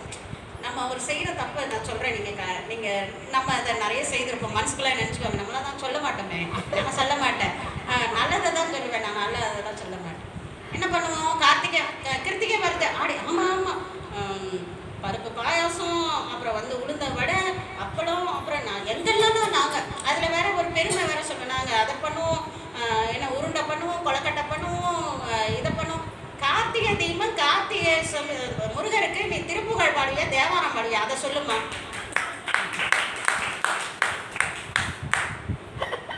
சிவராத்திரி மகாசிவராத்திரிக்கு இந்த நீங்கள் அந்த இதுவே கிழங்க வாங்கவே இல்லையாம்மா, அந்த கிழங்கு பண்ணணும், கொழுக்கட்டை பண்ணணும். ஏன்னா சிவராத்திரிக்கு சிவனை நினச்சிட்டு இருக்குன்றது தான் முக்கியம். கிழங்க பண்ணுறதையும் கொழுக்கட்டை பண்ணுறதுலையும் தான் நம்ம என்ன பண்ணிடுறோம்னா, வழிபாடுன்றதை எதுக்காக பண்ணுறோமோ அதை விட்டுட்டு மற்ற விஷயங்கள்ல நிறைய கான்சென்ட்ரேட் பண்ணிகிட்டே இருக்கிறோம். இது நம்மளை அறியாமல் செய்யக்கூடிய தவறு, தெரிஞ்சு பண்ணுறது கிடையாது. அப்போ அந்த வேலை செய்யறதுக்கும் ஒரு உணர்வு வேணும், ஒரு உழைப்பு வேணும், எல்லாமே வேணும். ஆனால் நம்ம என்ன பண்ணுறோம்னாக்கா அது தெரியாமல் பண்ணுறக்கூடிய தவறு, தெரிஞ்சு பண்ணக்கூடிய தவறு. இதெல்லாம் கொஞ்சம் நம்ம புராணம் படிக்கும் போது கொஞ்சமாக மாறும். ஏன்னா முன்ன காலத்தில் சத்சங்கங்கள் இருந்தது, பெரியவங்க சொல்லுவாங்க இதெல்லாம் இப்படி இல்லை அப்படி இல்லைன்னு சொல்லுவாங்க. இப்போ என்ன பண்ணுறாங்க, நிறைய திருச்சி இந்த யூடியூப்பும் ஜோதிடம் பக்தின்னு வரக்கூடிய புஸ்தகம் படிக்காத இருக்கிறதே பெரிய பக்தி என்ன கேட்டாக்கா. அவ்வளோ என்ன பூசணிக்கால விளக்கேத்துன்றா, இதெல்லாம் சாப்பிட்றதுடா, தேங்காயில விளக்கேத்துங்கிறான். ஏன் எதுக்கு இந்த இது விளக்கு ஏற்றுறது என்னது, கார்த்திகை தீபம் விளக்கு ஏற்றுறது. நம்மளோட திருமுறை என்ன சொல்கிறது, உள்ளம் உள்ள அகலாவும் அதில் உணர்வுன்றதை ஒட்டி அன்புன்ற திரியை போட்டு அதில் நீங்கள் பக்தின்ற நெருப்பை ஏற்றி வைங்கிறதா சொல்லியிருக்குது. இது ஒரு பாவனையாக எண்ணெய் ஊற்றி தீ ஊற்றி இது பண்ணுறோம். நீ அதை விட்டுட்டு 5 எண்ணெயில் ஏற்று 7 எண்ணெயில் ஏற்று இந்த பிராண்டில் ஏற்று எல்லாமே வியாபாரம் ஆக்கிடுறாங்க. நம்ம எதுக்கு செய்கிறோமோ அதை விட்டுட்டு போயிடுறோம். நம்மளுக்கு எதுக்கு வீண் செலவு தேவையே இல்லை. நம்மளுக்கு எது செய்யணுமோ அதை செய்தால் போதும். தினம் சாமிக்கு பூ போடணும் இல்லைன்னு சொல்லலை. தினம் விளக்கு ஏற்றணும், அதை இல்லைன்னு சொல்லலை. ஆனால் இவங்க சொல்கிற மாதிரி அதை வந்து ஒரு பெரிய வருமானத்துக்கும் இல்லை செலவுக்குமான ஒரு விஷயம் கிடையாது. அது நம்ம அன்புக்கும் சாமிக்கும் நம்மளுக்கும் உண்டான ஒரு விஷயம். அந்த விஷயம் வந்து கடையில் இருக்க வியாபாரத்துக்கும் நம்மளோட பாக்கெட்டுக்கும் உண்டான விஷயம் கிடையாது. நம்ம மனசுக்கும் சாமியோட திருவடிக்கும் உண்டான விஷயம். அதை வந்து மெதுவாக நம்ம புரிஞ்சுக்கிறோம். இப்போ என்னாச்சு, சாமிக்கு நைவேத்தியம் போச்சு, பிள்ளையாருக்கு நைவேத்தியம் போச்சு, பிள்ளையார் வழக்கம் போல செவனேன்னு உட்காந்துட்டு இருக்கிறாரு. அது எந்த காலத்தில் சாப்பிட்டாரு? அவர் தான் சாப்பிட்றதில்ல. குழந்தைக்கு தெரியல, சாமி என்னோட வழிபாடு தப்புன்னு அப்பா வந்து அடிச்சிருவார், குச்சை வச்சு அடிச்சு போட்டுருவார். நீங்கள் சாப்பிட்டாலும் ஆச்சு, இல்லைன்னா என்னோட தலையை நான் உடைச்சி செத்து போவேன்னு சாமியோட திருவடியில் தலையை மோதிக்குது. சாமி வந்துட்டு இருக்கும், உனக்கு என்ன வேணும் சொல்லு அப்படிங்கிறார். நீங்கள் இதெல்லாம் சாப்பிடணும் அவ்வளோதான் அப்படிங்கிற. உடனே சாப்பிட்ட உடனே அதோட விட்டுருக்கணும்ல, அதோட விடலை. உங்களால் தான் எனக்கு பள்ளிக்கூடத்துக்கு லேட் ஆகிடுச்சு, இனிமேல் நான் லேட்டாக போனால் என் வாத்தியார் என்ன அடிச்சிடுவார். அப்போ என்னதான்ப்பா பண்ணணும்? கொழுக்கட்டையை வேற சாப்பிட்டாரு சாமி, கேட்கணுமா? அவரை என்ன பண்ணுற, என்னதான் பண்ணணும்னா வாத்தியார் சொல்லிக் கொடுக்கக்கூடிய எல்லாத்தையும் நீங்கள் சொல்லிக் கொடுங்கனோடனே அன்றைக்கே எல்லா ஞானத்தையும் பிள்ளையார் வந்து இந்த நம்பியாண்டார் நம்பிகளுக்கு அருள்றார். அப்புறம் அப்பா வந்த உடனே தெரிஞ்சுக்கிறார், சுவாமியோட திருவருளால் எல்லாம் தெரிஞ்சுக்கிறார். இந்த விஷயம் திருநாரையூரில் நடந்தது. அது எங்கே போட்டாங்களா, வாட்ஸ்அப்பில் போட்டாங்களா, ஃபேஸ்புக்கில் போட்டாங்களா, ட்விட்டரில் போட்டாங்களா தெரியல, எல்லா ஊரும் பரவிடுச்சு. அப்போ திருவாரூரில் ஒரு மன்னன் இருக்கார், நம்மளோட ராஜராஜ சோழ மன்னன். இந்த திருமுறைகளை தேடி அலைஞ்சிட்டு இருக்கிறார். அவர்கிட்ட ஒருத்தர் சொல்கிறாரு, திருமுறை எங்கே இருக்குன்னு எங்களுக்கு தெரியல, ஆனால் பிள்ளையாரோட அருள் பெற்ற ஒருத்தர் இருக்கார், அவர்கிட்ட போய் கேட்டாக்கா ஒரு வேலை நடக்கலாம். மன்னன் என்ன பண்ணாரா, பிள்ளையாருக்குன்ன உடனே பிள்ளையார் எப்படி கண்டுபிடிச்சாரு, இவரை திருவமுது கொடுத்தாரு இல்லையா மன்னன், அதெல்லாம் படிக்கணும், அழகு அவ்வளோ அழகாக சொல்லுவார். அந்த எள்ளூருண்ட கொழுக்கட்டை கடலை உருண்டை என்னென்னலாம் இருக்கோ திருநாரையூரில் நிற்கிதான் வண்டி, முதல் வண்டி, ரெண்டாவது வண்டி 4 ஊர் தள்ளி நிற்குதான். அவ்வளோ பலகாரங்களை கொண்டு வந்துட்டார். கொண்டு வந்து அவர் சாமர்த்தியம் ராஜராஜ சோழன் என்ன பண்ணுறாருனாக்கா, கொண்டு போய் சாமி பிள்ளையார்ட்ட கொடுத்தாரு. நம்ம கொடுத்தா என்னைக்கு பிள்ளையார், நமக்கு ஏது பக்தி, அவ்வளோ பக்தி. அதனால என்ன பண்ணிட்டார், நம்பியாண்டார் நம்பிகள் திருவடியில் கொண்டு இது எல்லாத்தையும் நீங்கள் முன்வைக்க வேணும். உடனே நம்பி சாமி கூப்பிட்டானே வந்து தானே அவனுக்கு என்னப்பா பண்ண, இது எல்லாத்தையும் சாப்பிடுங்க. சாப்பிட்டாச்சு. அடுத்து என்ன பண்ணணும், சாமி திருமுறையை தேடிட்டு இருக்கோம் சொல்லுங்க அப்படின்னா, சொல்ல உடனே நம்மளோட தில்லையில் இருக்குதுன்றதை சொல்லி கொடுக்குறாரு திருமலை விநாயகர் பெருமாள். இதெல்லாம் திரைப்படத்தில் நீங்கள் பார்த்துருப்பீங்க, அதனால் அப்படி கொஞ்சம் தள்ளி போயிட்டே இருக்கேன். அதுக்கப்புறம் மூவரையும் கொண்டு போய் இந்த திருமுறையை எடுத்துடுறாங்க. எடுத்ததுக்கப்புறம் இந்த திருமுறையை கட்டமைக்கிறாங்க. எப்படி கட்டமைக்கிறாங்கனாக்கா, முதல் 7 திருமுறைகளாகும். அப்போ நான் சொன்ன மாதிரி 8ஆம் திருமுறை திருவாசகம் திருக்கோவையார் 2ம், 9ஆம் திருமுறை திருவசப்பா திருப்பல்லாண்டு, 10ஆம் திருமுறை திருமந்திரம், 11ஆம் திருமுறை இவர்கள் அல்லாத மற்ற ஆசிரியர்கள், அதில் நம்மளோட ஆலவாய் சொக்கேச பெருமானாரும் ஒரு ஆசிரியர். இது வரைக்கும் 11 திருமுறை தான் பாடி இருக்கு. இதெல்லாம் நடந்தாச்சு, முடிஞ்சுதா, எல்லாத்தையும் கட்டமைச்சிட்டார். இதுக்கப்புறம் என்ன பண்ணுறாரு நம்பியாண்டார் நம்பிகள், நம்மளோட ஞானசம்பந்தருக்கு பாட்டு பாடுறார், சிவபெருமான் இரட்டை மணி மாலை பாடுறார், இதெல்லாம் பாடுறார். பாடிட்டு எக்ஸ்ட்ராவாக ஒரு பாட்டு பாடுறார். நம்ம நம்பிசாமி பாடி வச்சாங்க இல்லையா 7ஆம் நூற்றாண்டில், அந்த தில்லைவாழ் அந்தனதம் அடியாருக்கும் அடியேன், அந்த ஒரு வரியும் 4 வரியாக விரித்து, ஒரு வரிக்கு தில்லைவாழ் அந்தனதம் அடியாருக்கும் அடியேன்னா அதை 4 வரியாக விரித்து, அந்த 11 பாடல்களையும் 4 வரிகளாக விரித்து திருத்தொண்டர் வகையாக பண்ணுறாங்க. அப்போ அது ஒரு வரியாக இருந்தது. அது யார் விரிச்சு வச்சா, நம்பியாண்டார் நம்பிகள் விரித்து வைக்கிறாங்க. இதோட 11 திருமுறை முடிஞ்சிச்சா, அங்கே அவங்கள விட்டுருவோம். நம்ம நாரையூர் இருக்குது. அடுத்து இப்போ இந்த சோழ நாட்டிலலாம் சுற்றிட்டே இருந்தால் அப்படி பல்லவ நாட்டுக்கு போவோம். இப்போ தொண்டை நாடு இருக்குது. தொண்டை நாட்டில் வந்துட்டு, ஆனால் அப்போ தொண்டை நாடாக இருந்தாலும் அது நம்மளோட சோழ நாட்டோட அனபாய சோழன் தான் ராஜாவாக இருக்கிறார். அங்கே அருண்மொழித்தேவர்னு ஒருத்தர் இருக்கார். அவருக்கு பாலராயன்னு 2 குழந்தைங்க வந்ததுங்களா, அப்போ 2 குழந்தைங்க இருக்குது. அந்த குன்றத்தூரில் 2 குழந்தைகள் இருக்கும் பொழுது அறிவில் அவ்வளோ சிறந்து விளங்குறாங்க. அதை தெரிஞ்சுட்டு அனபாய சோழன் என்ன பண்ணுறார், ஒரு மன்னர் வந்து மந்திரி ஆக்கிக்கிறார். பெரியவரை அருண்மொழித்தேவரை மந்திரி ஆக்கிக்கிறார். அவர் தான் நம்மளோட சேக்கிழார் பெருமான். அப்போது அப்படி மந்திரியாக இருக்கக்கூடிய காலங்கள் அப்போ ரொம்ப நிம்மதியான காலம். அனபாய சோழருக்கு ஒரு போரெல்லாம் ஒன்றுமே இல்லை, ஜாலியாக இருக்கார். அவர் என்ன பண்ணுறாருனாக்கா, ஒரு இந்த நூல்கள் மேலே, அந்த காலத்தில் தமிழ் மேலே மன்னர்கள் நல்ல நாட்டம் கொண்டு இருக்கிறாங்க, முக்கியமாக சோழ மன்னர்கள். அவர் என்ன பண்ணுறாரு, சீவக சிந்தாமணி, நம்மளோட 50 காப்பியங்களில் கொண்டு அந்த சீவக சிந்தாமணியை அவர் படிக்கிறார். மன்னன் எவ்வழியோ அப்படியே மக்கள் வழி. இப்போ இந்த இந்த இந்த கூட்டத்தில் அம்மா தான் பெரியவங்க இல்லையா? அம்மா பெரிய புராணம் படிக்கணும்னதால இப்போ இவங்க எல்லாரையும் கொண்டு வந்து வச்சுட்டாங்க. அம்மா திருவாசகம் முற்றுவதல் பண்ணதால நீங்கள் எல்லாம் ஒரு சின்ன கூட்டத்தில் ஒரு தலைவங்க என்ன நினைக்கிறாங்க, அதே மாதிரி மன்னர் வழியோ அந்த வழியில தான் மக்களும் கூட இருப்பாங்க. மன்னர் என்ன பண்ணுறாரு? சீவக சிந்தாமணி. சீவக சிந்தாமணி நிறைய பேர் படிச்சிருக்கலாம். திருத்தக்க தேவ நாயனார் எழுதினது, நம்ம ஸ்கூலிங்கில் படிச்சிருப்போம். சமண முனிவர் எழுதினது. அது எப்படின்னாக்கா, சீவகன்ற ஒரு ஹீரோ வந்து பல இடங்களுக்கு போகும்போது ஒரு 8 9 திருமணம் பண்ணுவான். 9 திருமணம் போகிற இடங்கள்லாம் அவனோட நல்ல அழகாக இருப்பாங்க. அப்போ ஒரு பெண்ணும் விரும்பும்போது அவங்க அப்படி எப்படி தெரியும். இந்த மாதிரி ஒரு கதை அமைந்திருக்கும் அந்த நூல். அந்த நூலை வந்து ராஜா படிக்கிறாருன்னு தெரிஞ்சவனே உலகத்தில் இருக்கவங்க எல்லாருமே ராஜாவே படிக்கிறாரே அப்படின்னு சொல்லிட்டு அவங்களும் படிக்கிறாங்க. அப்போ அது ஒரு இன்ப நூல், இன்பவியல் நூல். அப்போ இன்பவியல் நூல் அதை படிக்கிறவங்க என்ன நினைப்பாங்க? எல்லாருமே 8 திருமணம் பண்ணணும்னு தானே நினைப்பாங்க. இப்போ எதை படிக்கிறோமோ அதை அடைவேன். இப்போ நான் முன்னாடி என்ன சொன்னேன், பெரிய புராணம் படிக்க போகிறீங்க நீங்கள்லாம், உங்களுக்கெல்லாம் ஒரு மாற்றம் வரப்போகுதுன்னு நான் சொல்லி தான் ஆரம்பிக்கிறேன். அப்போ எதை படிக்கிறோமோ அந்த அந்த எண்ணங்கள் தான் வரும். இப்போ மன்னர் படிக்கிறதால மக்கள் எல்லாம் அதில் இன்பற்று இருக்கிறாங்க. அப்போ நம்மளோட மந்திரியார் இருக்கார். மந்திரினா இப்போ மாதிரி பயந்த மந்திரி கிடையாது. அவங்க நல்லது கெட்டது எல்லாத்தையும் எடுத்து சொல்லக்கூடியவங்க. அவர் என்ன பண்ணுறாரு, ஒரு நாள் சபையில் வந்துட்டு சீவக சிந்தாமணி மாதிரி உண்டோ இப்படி ஒரு காதல் ரசம் சொட்ட சொட்ட. ஆமாம், நம்மள இல்லாத காதல், திருக்கோவையாரில் இல்லாத காதல் வேற எங்கே இருக்கு? ஒன்றுமே கிடையாது. அடியே திருக்கோவையாரே முழுக்க வந்து பூலோகநாதர் கோயிலில் சொல்லியிருக்கேன். ஒரு வருஷம் சொன்னேன்னு வச்சுக்கோங்க. அவ்வளோ அருமையாக கேட்பாங்க எல்லாரும். அதில் இல்லாத காதல் இல்லை, காதல் வேணும். நம்ம சாமியே சொல்கிறார், காதலாகி கசிந்து கண்ணீர் மல்லிகை. நம்ம சாமியே தலைவர். நம்ம எல்லாம் பசுபதீஸ்வரர். நம்ம சைவத்தில் வந்து ஆண் யாருமே கிடையவே கிடையாது. ஆண் வந்து சுவாமி மட்டும்தான், சிவபெருமான் மட்டும்தான். நம்ம எல்லாமே பெண் தான். 3 வயது குழந்தையாக பாடினதோடு சிவன் பாடினாரு, என் இனவல சோழ என் முள்ளம் கவர் கல்வன்னு சொல்றாரு. அப்ப என்னோட வலையெல்லாம் கவர்ந்துட்டு போயிட்டாரு. 3 வயது குழந்தைக்கே யாரு? சாமி தலைவர், அவங்க தலைவியா தான் இருக்கிறாங்க. அப்படி இருக்கக்கூடியது சைவத்துல காமமோ காதல வேணான்னு சொல்லக்கூடிய இது. ஏன்னா துறவு வேண்டாம், இல்லறத்துல இருக்கணும்னு சொல்லக்கூடியது யாருன்னா சைவம் தான். பெண்களுக்கு முக்தி கொடுக்கக்கூடியது சைவம் தான். அதனால அதெல்லாம் இல்லை. ஆனா அதுவே அதை சொல்லுவாங்க, அது டாப் 10ல ஒன்று தானே வழி, அதுவே கிடையாது அப்படின்ற மாதிரி. அது என்னாவது, இன்ப நூல்களில் நம்ம சிந்தனை செலுத்தக்கூடாதுன்றத மந்திரி நினச்சிட்டே இருக்கார். ஒரு நாள் அவையில் வந்து மன்னர் ரொம்ப பெருமையாக சொல்கிறார். ஒரு சிலருக்கு ஆமான்றாங்க. நம்மளோட மந்திரியார் அமைதியாக இருக்கார். அப்போ மன்னருக்கு தெரியுது.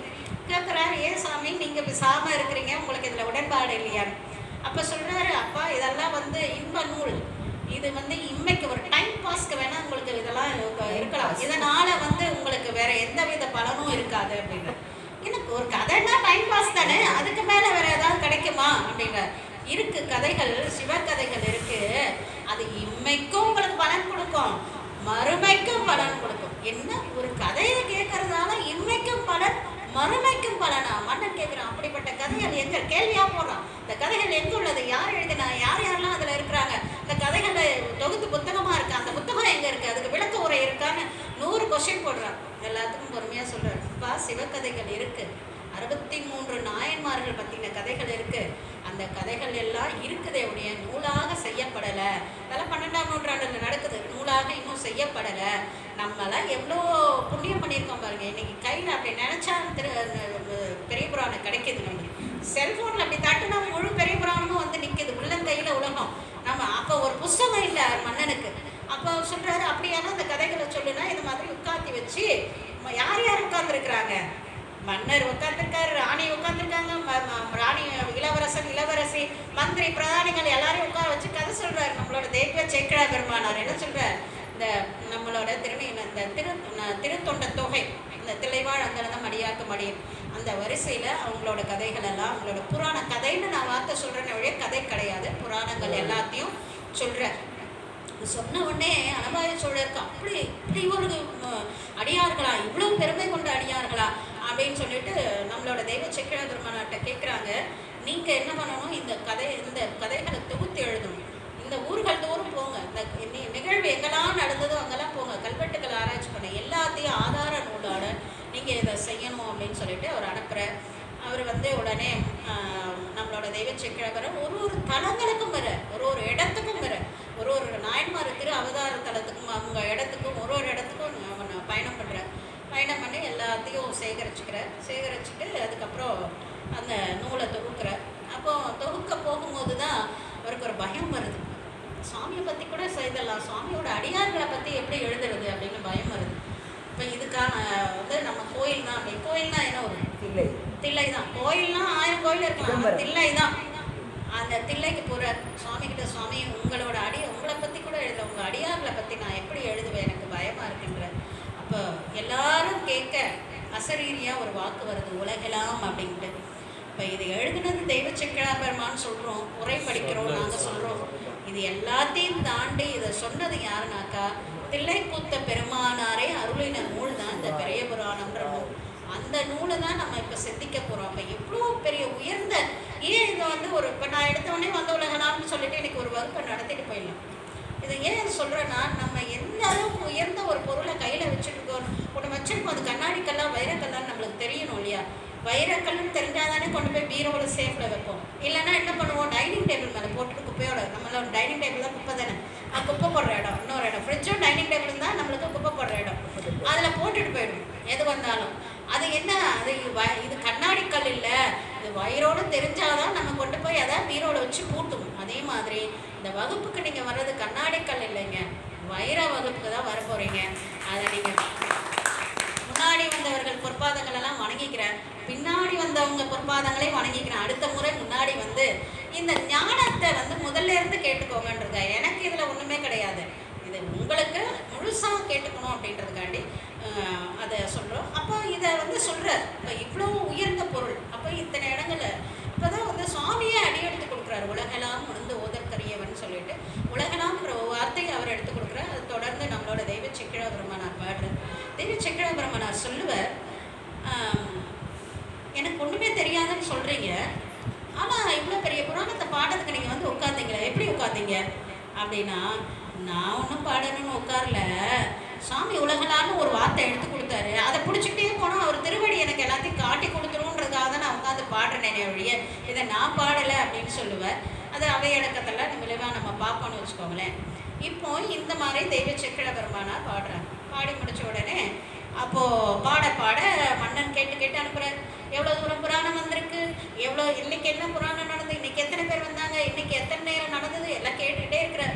அவர் ஆர்வத்தை கண்டி ஒரு காலத்தில் சாமிக்கே பொறுக்க முடியல. தில்லை சாமியை என்ன பண்ணிட்டாரப்பா, அவரோட முடியும் போது கிளம்பி வாப்பா அப்படின்னு அவரே போய் கடவுளை சொல்லிட்டார்.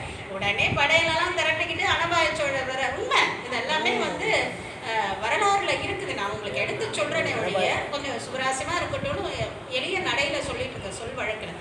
இதெல்லாமே பாடல்கள் கொண்டு இருக்கு, எதுவுமே கற்பனை கிடையாது, எதுவுமே கூட்டுதலும் குறைத்தலும். குறைத்து வேணா இருக்கலாம், என்னோட அறிவுக்கு தகுந்த அளவுக்கு தான் நான் சொல்கிறேன், குறைச்சி வேணா இருக்கலாம்னாலே கூட்டி சொல்கிறது கிடையாது, சரிங்களா. அப்போ அவர் உடனே தில்லைக்கு வந்தால் தில்லையில் வந்து பார்க்குறாரு, அங்கே அவர் அனுப்பிச்ச மந்திரியை காணும். அங்கே ஒருத்தர் இருக்கார், எப்படி இருக்கிறாரா, முன்னாடி பார்த்தோம் இல்லையா, இங்கே இருக்கார் இல்லையா, தலையில மாலை இருக்கு, காதல ருத்ராட்சம் இருக்கு, அதுல ஒரு தொங்கல் இருக்கு, கழுத்துல வந்து ருத்ராட்ச மாலை இருக்கு, இடுப்புல வந்து வெண்பட்டு இருக்குது. நம்ம அனுப்பின மன்னர் இங்க என்னுடைய பழுத்த சிவ பழமா அங்க இருக்கிறாரு தகன்னு. அந்த மந்திரியாரை பார்த்த உடனே மன்னன் விழுந்து வணங்குறார். அப்ப அவரோட அன்பு எவ்வளவு இருக்குது, விழுந்து வணங்கிட்டு அப்ப பாக்குறாரு, நீங்க வந்து இந்த இந்த பெரிய புராணத்தை எழுதிட்டீங்க, இதுக்கு பொருள் சொல்லணும், நீங்களே பொருள் சொல்லணும் அப்படின்னு. ஒரு சித்திரை மாசம் திருவாதிரை நட்சத்திரம், நம்மளுக்கு கூட நாளன்னைக்கு திருவாதிரை வருது, அதை ஒட்டி தான் நம்மளும் ஆரம்பிக்கிறோம்னு வச்சுக்கோங்களேன். ஓரளவுக்கு நாளைக்கு கூட கொஞ்சம் சொச்சம் இருக்குது திருவாதிரைன்னு வச்சுக்கோங்க. அப்போது திருவாதிரை சித்திரை மாதம் திருவாதிரை நட்சத்திரத்தில் முதல் வருஷம் ஆரம்பித்து தினம் புராணம் நடக்குது. புராணமும் அதுக்கான பொருளும் கேட்க தில்லையே கேட்கும். ஏற்கனவே தில்லை என்றைக்குமே திருவிழாதான்.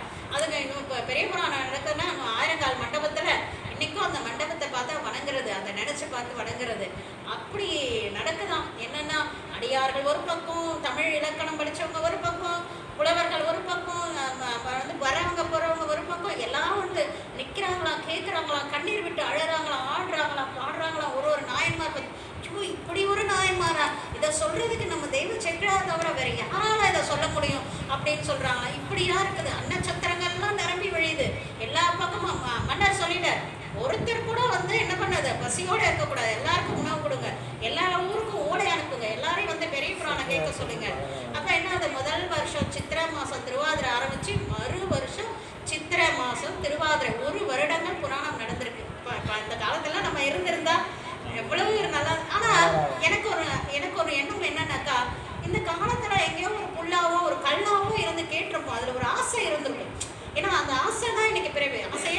காரணம்.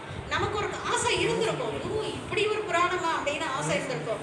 அப்போ எங்கேயோ ஏதோ ஒரு இடத்துல நம்மளாம் ஒரு கூட்டமா இருந்து ஒரு சரள கல்லா கூட தான் இருந்திருக்கலாம், ஒரே கூட்டமா இருந்திருப்போம். அதனால திருப்பி திருப்பி ஒரே கூட்டமா. ஏன்னா வினை அப்படிதான் சொன்னது, வினை பயன் அப்படிதான் இருப்போம், யாரோட சேர்ந்து எதை பண்ணோமோ அதுதான் கிடைக்கும் அப்படின்றேன். நான் தில்லை எனக்கு சொந்த ஊர். நான் இந்த தமிழ்நாடு ஃபுல்லாக சுற்றிட்டு எங்கள் வீட்டு ஐயா வேலை பார்த்ததுல சுற்றிட்டு திருச்சியில் வந்து இருந்திருக்கிறேன். இப்போ இருக்கிறது கூட கேகே நகரில் எல்லாம் சுப்பிரமணியம். அப்போ எனக்கும் உங்களுக்கும் என்ன தொடர்பு? ஏதோ ஒரு இடத்துல எங்கேயும் ஒரு இடத்துல ஒன்றா சுவாமியை வழிபாடு செய்திருப்போம். உங்கள் எல்லாருக்கும் ஒரு அருள் அப்படின்னு சுவாமி அருள் பண்ணியிருப்பார். அப்படி இருக்கக்கூடிய தொடர்பு தான். இப்போ எல்லாரும் ஒரு வருஷம் நிறைவாகுது. அப்போ வந்து நிறைவுபடுத்தும் போது அழகான ஒரு நாற்காலி, பொன்னாலான நாற்காலி, அதில் அப்படியே பொன்னாபரணமாக இருக்கக்கூடிய ஒரு பட்டு துணியை விரித்து அது மேலே பொன்னாலான ஒரு மடக்கை வச்சு அதில் நம்மளோட பெரிய புராண நூலை வந்து அதில் வச்சு இந்த நூலை வந்து அதில் வைக்கிறாங்க. வச்சுட்டு தெய்வ சேக்கிழ பெருமானார் வந்து வணங்கின உடனே அனமார சோழன் என்ன பண்ணுறார், தன்னோட பட்டத்து யானை மேலே இந்த பெரிய புராணத்தை ஏற்றி அந்த பின்னாடி நம்ம தெய்வ சேக்கிழ பெருமானார் அமர வச்சு அவர் பின்னாடி மன்னர் உட்கார்ந்து அவருக்கு சாமரம் வீசி 4 வீதி, இன்றைக்கும் அந்த வீதி விழா நடக்கும். திருமறை வீதி விழா தில்லையில் இன்றைக்கும் நடக்கும். 10 நாள் விழாவில் ஒரு நாள் நடக்கும். வீதி விழா வர வைக்கிறார். வர வச்சுட்டது அதுக்கப்புறம் சொல்கிறார், சுவாமி இதோட 11 திருமுறைகள் இருந்தது நம்மளுக்கு. 11 மந்திரம், 7 கோடி மந்திரம், அதனால 7 திருமுறைகள், 11 கலாமந்திரம். நம்ம சிவபூஜை எடுத்தவங்களுக்கு தெரியும் 11 மந்திரம், அதனால 11 திருமுறை இருந்தது. இன்றோடு இது 12ஆம் திருமுறையாக பெரிய திருத்தொண்டர் புராணம் என்று இன்றையிலிருந்து இது 12ஆம் திருமுறையாக இருக்கணும்னு தொகுத்து 12வது திருமுறையாக அந்த பெரிய புராணத்தை தொகுத்தாங்க. அவருக்கு நம்மளோட தெய்வ சேக்கிழ பெருமானாருக்கு தொண்ட சீர் பரவுவார்ன்ற பட்டத்தையும் கொடுத்து அவர் இருக்கார். அப்போ எல்லாம் இவ்வளவும் பண்ணிட்டார் தெய்வ சேக்கிழ பெருமானார். இன்னைக்கு அவர் இந்த நாள் அந்த நிமிடம் வந்து அவர் என்ன கேட்டிருந்தாலும் மன்னர் கொடுத்துருப்பார் இல்லையா. மன்னர்கிட்ட போய் கேட்குறார், அவரும் கேட்குறார், சுவாமி எனக்கு ஒரு வர வேணும்னு மன்னர்கிட்ட போய் மந்திரியார் ஆகிய நம்மளோட தெய்வ சேக்கிழ பெருமானார் கேட்குறார். நானும் அந்த என்ன கேட்டிருப்போம், உங்களோட அரசை கொடுங்கன்னு கேட்டிருப்பேன். ஏன்னா அவர் கொடுக்கக்கூடிய நிலையில் இருக்கிறார். என் புத்தி அவ்வளோதானே. அவர் கேட்குறாரு, என்னை மந்திரி பதவியிலேருந்து விடுவிக்கணும்னு கேட்குறாரு. உடனே மன்னர் என்ன பண்ணுறார், அவரோட தம்பியாகிய பாலராவாயரை கூப்பிட்டு வந்து மந்திரியா கேட்டு நம்மளோட பெருமானாராகிய தெய்வ சேக்கிழ பெருமானாரை விடுவிக்கிறார். அன்று முதல் தில்லையிலே தரிசனம் பண்ணி அவரோட காலங்கள் முழுக்க தில்லையிலே இருந்து அவரோட தில்லையிலே பெருமானோட திருவடியை அடைந்தார் நம்மளோட தெய்வ சேக்கிழ பெருமானார். இப்போ 3 வரலாறுகளை நம்ம பார்த்தோம். அதாவது ஆதி நூலாக இருக்கக்கூடிய திருத்தொண்ட தொகை எப்படி வந்தது, தில்லைவாழந்தன். அப்போ அந்த தில்லைவாழந்தனர் அந்த நூலை 4 வரியாக நம்பியாண்டார், அதாவது திருமுறை கண்ட புராணத்தை பார்த்தோம் இல்லைங்களா. நம்பியாண்டார் நம்பிகள் 4 வரியாக எழுதினார். இந்த மூல நூலையும் இந்த 4 வரிகளையும் வச்சு அடிப்படையாக வச்சு சுவாமி கொடுத்த உலகலாம்ன்ற அந்த வார்த்தையை வச்சுதான் பெரிய புராணம் தொகுக்கப்பட்டிருக்கு. புரியுதுங்களா? அந்த 3 கதை எங்கெங்கேயோ போனோம். என்னத்துக்கு அம்மா கதை விட்டுட்டு இருக்கிறாங்க, நடிச்சிருக்கலாம் இல்லையா. இந்த கதையில என்ன வந்தது, இந்த அடிப்படை நூல், அடுத்த நூல், அதுக்கு அடுத்த நூல், வழி நூல், இந்த நூல், இது 3. இந்த 3 இடங்களையும் நீங்க புரிஞ்சுக்கிட்டாதான் நம்ம மேற்கொண்டு பெரிய புராணத்துல போகிறதுக்கு ஒரு நல்ல வாய்ப்பா இருக்கும். இந்த பெரிய புராணம் இப்படித்தான் எழுதப்பட்டிருக்கு. இந்த புராணம் எப்படி சரி ரைட்டுமா, பெரிய புராணம் இப்படியே சொல்லிட்டு இருக்கீங்களா, அது எப்படி தான் இருக்கும். 4256 பாடல்கள். திருத்தொண்ட தொகை எத்தனை பாடல்? 11 பாடல். சத்தமா சொன்னாங்க 11 பாடல். அப்போ 11 காண்டம் சரிங்களா. 11 சருக்கம் வந்துருச்சு. ஏன் அதுதானே விரிச்சோம், அப்போ அதுதானே இருக்கணும். அந்த 11 சருக்கம் நடுவில் இருக்க இந்த புராணத்துக்கு வந்து ஒரு கதாநாயகன் வேணும் இல்லையா. ஒரு நூலுன்னா அதுக்கு ஒரு கதாநாயகன் வேணும். ஆனால் வந்துட்டு இப்போ அந்த திருத்தொண்ட தொகையில தனிப்பட்ட முறையில் யாரும் கதாநாயகர் கிடையாது.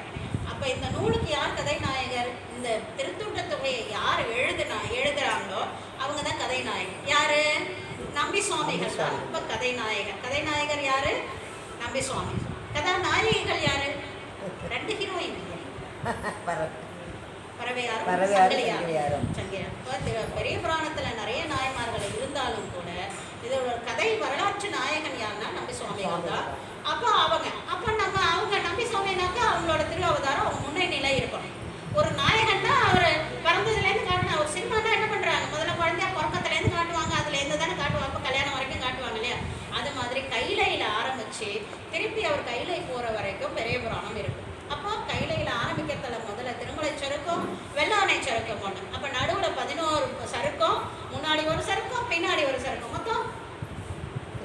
13 சருக்கங்களாக இருக்கு. அப்போ பெரிய புராணம் எத்தனை சருக்கம்?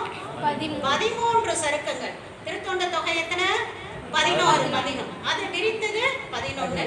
கடைசியில வெள்ளாடை சருக்கம் 1, இந்த பக்கம் ஒரு திருமலை சருக்கம் 1. சரிங்களா? அப்ப 13 சருக்கங்களாக இந்த புராணம் இருக்க போகுது. 2 காண்டம், சாப்டர், பெரிய பெரிய சாப்டர்ஸ். பிள்ளை பாதை, புராணம் பாதைன்னு சொல்லுவாங்க. ஞானசம்பந்தமூர்த்தி நாயனாரோட இது 4256 பாடல்கள். இடைச்செருகல்கள் கொஞ்சம் இருக்குது, 30 பாடல், அதெல்லாம் சொல்றாங்க. நம்மளுக்கு அதெல்லாம் ஒரு பெரிய இஷ்யூ இல்லை, எல்லாத்தையும் படிப்போம்.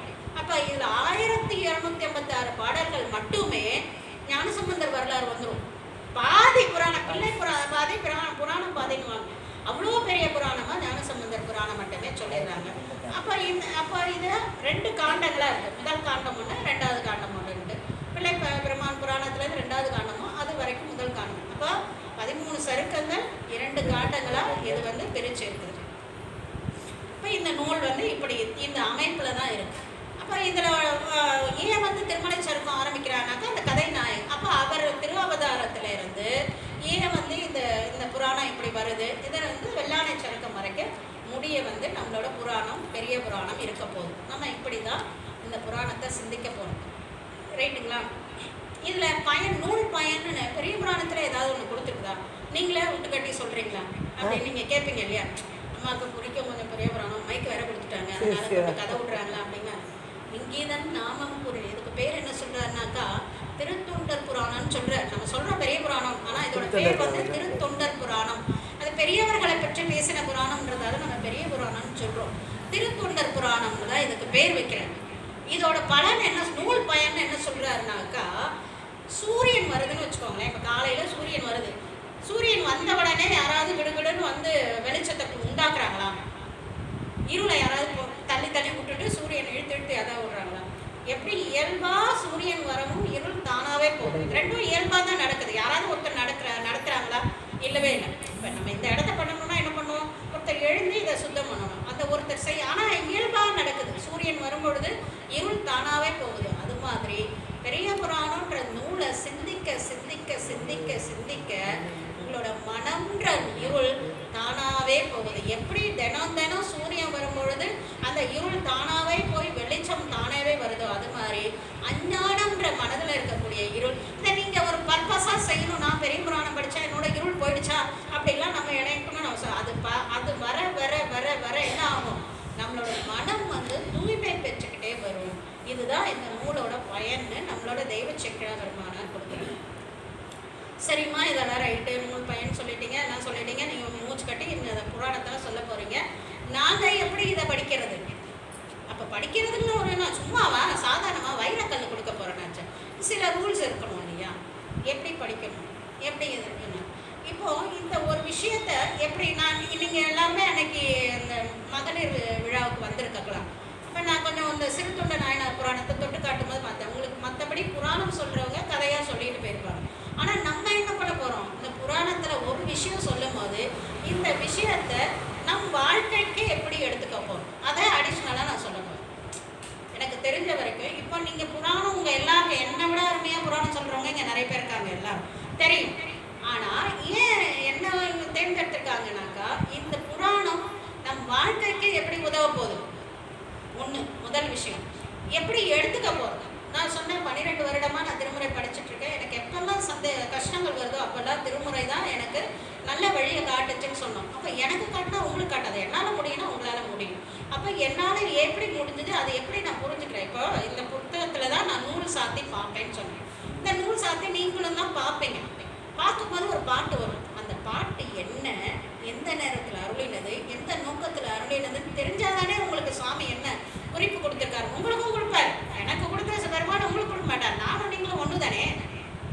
இப்போ நான் எனக்கு கவலையாக இருக்குமா, நான் நூல் சாத்தி ஒரு பாட்டு எடுக்கிறேன், எனக்கு ரொம்ப சந்தோஷமாக இருக்கும். அந்த பாட்டு என்னன்றது எனக்கு தெரியுது, எந்த நேரத்தில் அருளினதுன்னு தெரியுது.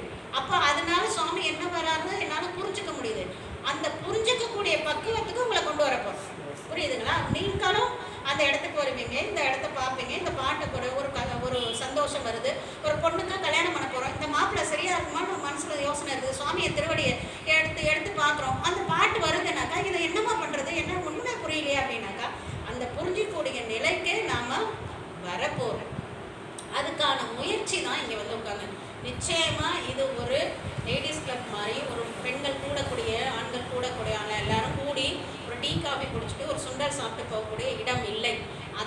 என்கிட்ட எதிர்பார்த்தீங்கன்னா அது நடக்காது. நடுவில் ஜோக்ஸ் எல்லாம் சொல்ல மாட்டேன். மாமியார் மருமக ஜோக்ஸு, இந்த கணவன் மனைவி ஜோக்ஸ் அதெல்லாம் எனக்கு நான் சொல்ல மாட்டேன்.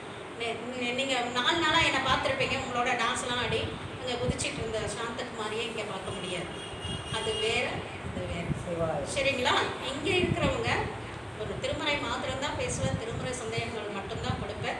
அதுக்கான விஷயங்கள் தான் என்கிட்ட நீங்கள் அப்ரோச் பண்ணிக்க முடியும். எந்த நேரத்தில் சந்தேகங்கள் கேட்டாலும் சொல்லப்படுவேன். ஃபோன் பண்ணி கூட நீங்கள் இந்த ஒரு படத்தில் சொல்லுவானே, நீங்கள் ராடு கபகதாசன் கேட்பேன். அந்த மாதிரி கூட 12 மணிக்கு கூட திருமுறை சம்பந்தமாக கேட்டால் சொல்லுவேன். கண்டிப்பாக சொல்லுவேன். அதே மாதிரி என்னோட நம்பர் கூட எல்லாருக்கும் கொடுப்பேன். என்கிட்ட நம்பர் கொடுக்கும்போது நான் ஒரே ஒரு ரொம்ப அலட்டுறாங்கன்னு நினைக்காதீங்க. காரணம் என்னென்னா, நம்ம இருக்கக்கூடிய இடம் அப்படிப்பட்ட இடம். நம்ம வந்து ஒரு இந்த சத்சங்கத்தில் வந்துட்டோம்னாக்கா என்ன பண்ணோம், முதல்ல நம்ம மற்றவர்களோட அந்த சாதாரணமான பேச்சு, குழம்பு வச்சியா, அதை வச்சியா, இதை வச்சியா, இந்த விஷயங்களெல்லாம் விட்டுடலாம். நம்ம அடியார்கள் சேர்ந்து இருக்கும்போது என்ன பண்ணணும், இன்னைக்கு என்ன நீங்கள் திருமுறை படிச்சீங்க, இன்னைக்கு என்ன இன்னைக்கு அந்த திருமுறை கேட்டீங்களா, இன்னைக்கு அப்படியே நான் திருமுறை படிக்கல, இன்னைக்கு கோயில் போனீங்களா, ஆமாவா, சாமி என்ன சொன்னார் உங்ககிட்ட, ஒன்றும் சொல்லிடுறேம்மா, நீங்கள் பாருங்கம்மா, அப்பா சாமி சொல்கிறாரு, எங்கே வந்தால் இந்த குறிப்பு இருக்குன்னு சொல்கிறாரு, அதனால நீங்கள் போய் பாருங்கம்மா, எங்கே வந்தான்றது குறிப்பு இருக்கும் அப்படின்னு நான் சொல்லி கொடுப்பேன். சரிங்களா? அப்போ அந்த வந்த உடனே என்ன பண்ணுவாங்க, கிடுக்கிடுன்னு அடுத்த நாள் என்னை பார்த்த உடனே எப்படா நான் ஒருவன் வாசலில் உட்காந்து இதெல்லாம் நடக்கும். நீங்கள் இது ஒரு முதல் நாள் இந்த அம்மாட்ட அம்மா நீ கோயில் போனீங்களா, கோயில் உள்ளார அதான் ஏன்னாக்கா நீங்கள் கோயிலுக்கு வந்ததான் நினைக்கல, மண்டத்துக்கு வந்ததான் நினைப்பீங்க. இந்த நினைப்பு மாறணும். நீங்கள் கோயிலுக்கு வந்தீங்க, சாமி என்ன சொன்னாரு, ஒன்றும் சொல்லலையா, அப்பா சுவாமி சொல்றாரு, அப்பா சுவாமி என்ன சொல்றாரு, நீங்க நடராஜருக்கு தில்லைக்கு போனா சாமி அப்படியே குனித்த புருவமும் கொப்பை சவால் குமன் சிரிப்பு அப்படின்னு நமட்டு சிரிப்பு சிரிப்பாராம். சில நேரம் ஈடு சிரிப்பாராம். எப்பனா திருப்பயற்றூர்னு ஒரு ஊர் இருக்கு, நீங்க தேவாரம் வச்சிருக்கவங்க அப்பா சுவாமியோட தேவாரத்தில் எடுத்து பாருங்க. திருப்பயற்றூர்னு ஒரு ஊர் இருக்கு. அதுக்கு வந்து அதுல வந்து தேவாரம் வரும். அதுல வந்து அம்பாள் சாமி என்ன பண்ணாராம், யானை இப்படி பிரிச்சு போட்டுட்டார். யானை எவ்வளவு பெருசு, அதோட தோலை வாழைப்பழத்தோடு உரிக்கிற மாதிரி ஓத்தி இப்படி இப்படி உதறினாரு, இப்படி அழகாக தூக்கி போட்டுக்கிட்டார். அம்பாள் பார்க்குறா, என்னங்க இது இப்படி பண்ணிட்டீங்க அப்படின்னு பார்த்த உடனே சாமிக்கு கொஞ்சம் பொறுத்தாரா, டக்குன்னு சிரிப்பு வந்துருச்சான். எப்படி சிரிச்சானா, சிரிச்சானா, அந்த கம்மு, இந்த எயிறுன்னு சொல்லுவோம் இல்லையா, ஈரன்னு சொல்லுவோம்னா அதுக்கு எயிறுன்னு பேர், அது தெரிய சிரிச்சான். நம்மளுக்கு தெரியுமா, அப்ப சுவாமி சொல்றாரு.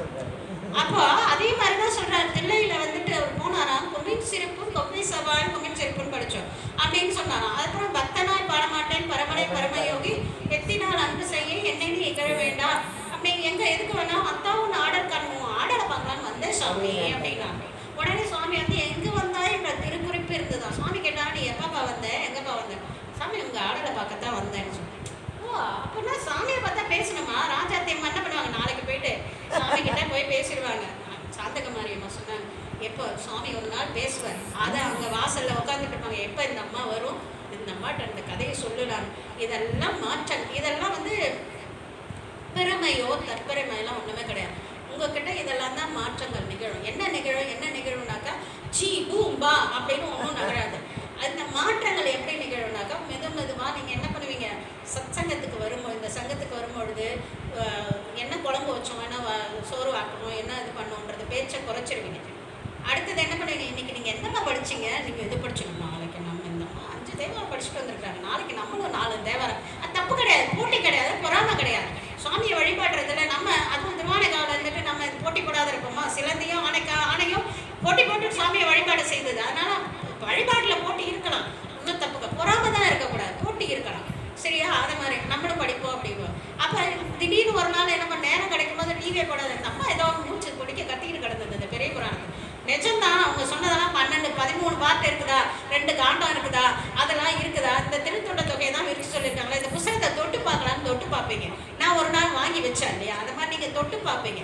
அதுக்கப்புறம் ஒரு 2 வரையும் ஏதோ இந்த வார்த்தைலாம் இவங்க சொன்ன மாதிரியே இருக்குது, கேட்ட மாதிரியே இருக்குதுன்னு படித்து பார்ப்பீங்க. ஒரு நாள் என்னை விட அதிகமாக நீங்கள் எல்லாரும் சொல்கிறதுக்கு முயற்சி பண்ணுவீங்க. இதெல்லாம் தான் படிப்படியாக மாற்றங்கள் நிகழ்மையுடைய. மற்றபடி நான் சொன்ன மாற்றங்கள் நீங்கள் எதிர்பார்க்குற மாதிரி வாழ்க்கையில் சீப்புப்பான எதையும் மாறிடாது. அது வந்து நம்மளுக்கு தேவை கிடையாது. நம்மளோட நோக்கம் என்னன்னாக்கா அதை சொல்லி நிறைவுபடுத்தணும். நம்ம நோக்கம் என்ன, இங்கே வந்து சேரது, ஏன் வந்து சேரணும், இடுப்பு வலிக்குது சேரில் உட்காந்துருந்தாக்கா. நல்ல ஜாலியாக டிவியில் சோஃபாவில் உட்காந்துட்டு நல்ல யாராவது ஒரு நாடகம் சண்டை போடுறதை பார்த்துட்டு ஜாலியாக இருக்கும். ஏன் இங்கே வந்து இவ்வளோ தூரம் உட்காந்துருக்கணும்? ஏதோ ஒன்று நம்ம தேடல் இருக்குது. அப்போ இந்த உயிருக்கு ஒரு தேடல் இருக்குது. முதல்ல உயிர்னா என்னன்னு பார்த்து கரெக்டாக 8 மணிக்கு முடிச்சுடுவோமா? உயிர்னா என்னன்றதை நம்ம பார்த்துப்போம். இல்லை கரெக்டாக அதெல்லாம் பர்ஃபெக்டாக இருக்கும். நம்ம உயிருக்கு ஒரு தேடல் இருக்கு. அப்போ உயிர்னா என்னன்னு தெரிஞ்சாதானே நம்மளோட தேடல் இருக்க முடியும். சரிங்களா? ஒரு இடத்துக்கு போகிறோம், ஆட்டோவில் ஏறிட்டோம். ஆட்டோக்கார் கேட்குறாரு, எங்கம்மா போகணும்? இல்லைப்பா போப்பா எங்கேயாவது போகணும். நம்ம நல்லா தான் இருக்கிறியா இல்லை வேறு எப்படி இருக்கிற அப்படின்னு கேட்பார். ஒரு ஆட்டோவில் ஏறினாலே எங்கே போகணுன்றது நம்மளுக்கு தெரியும். விளையாட்டாக சொன்னாலும் உண்மை அது தானே. எந்த இடத்துக்கு போகிறோம், நம்ம பஸ் ஸ்டாண்டுக்கு போகணும். கும்பகோணம் தெரிஞ்சாலும் கும்பகோணம் பஸ்ஸுக்கு போகணும். அதுலேயும் 4-5 பஸ் ஸ்டாண்ட் இருக்குது. நீங்கள் எந்த ஊர் போகணும்னு சொல்லுங்கன்னா அந்த பஸ் ஸ்டாண்டில் கொண்டு விட்றேன்னு. அப்போது எங்கே போகணுன்ற இலக்கு தெரிஞ்சாதான் அதை நோக்கி நம்ம போக முடியும். அப்போ நம்ம இது வரைக்கும் நம்மளோட இலக்கு என்ன? நம்ம என்னத்துக்கு பிறந்தோம்? நம்ம ஏன் பிறந்தோம் சொல்லலாம்.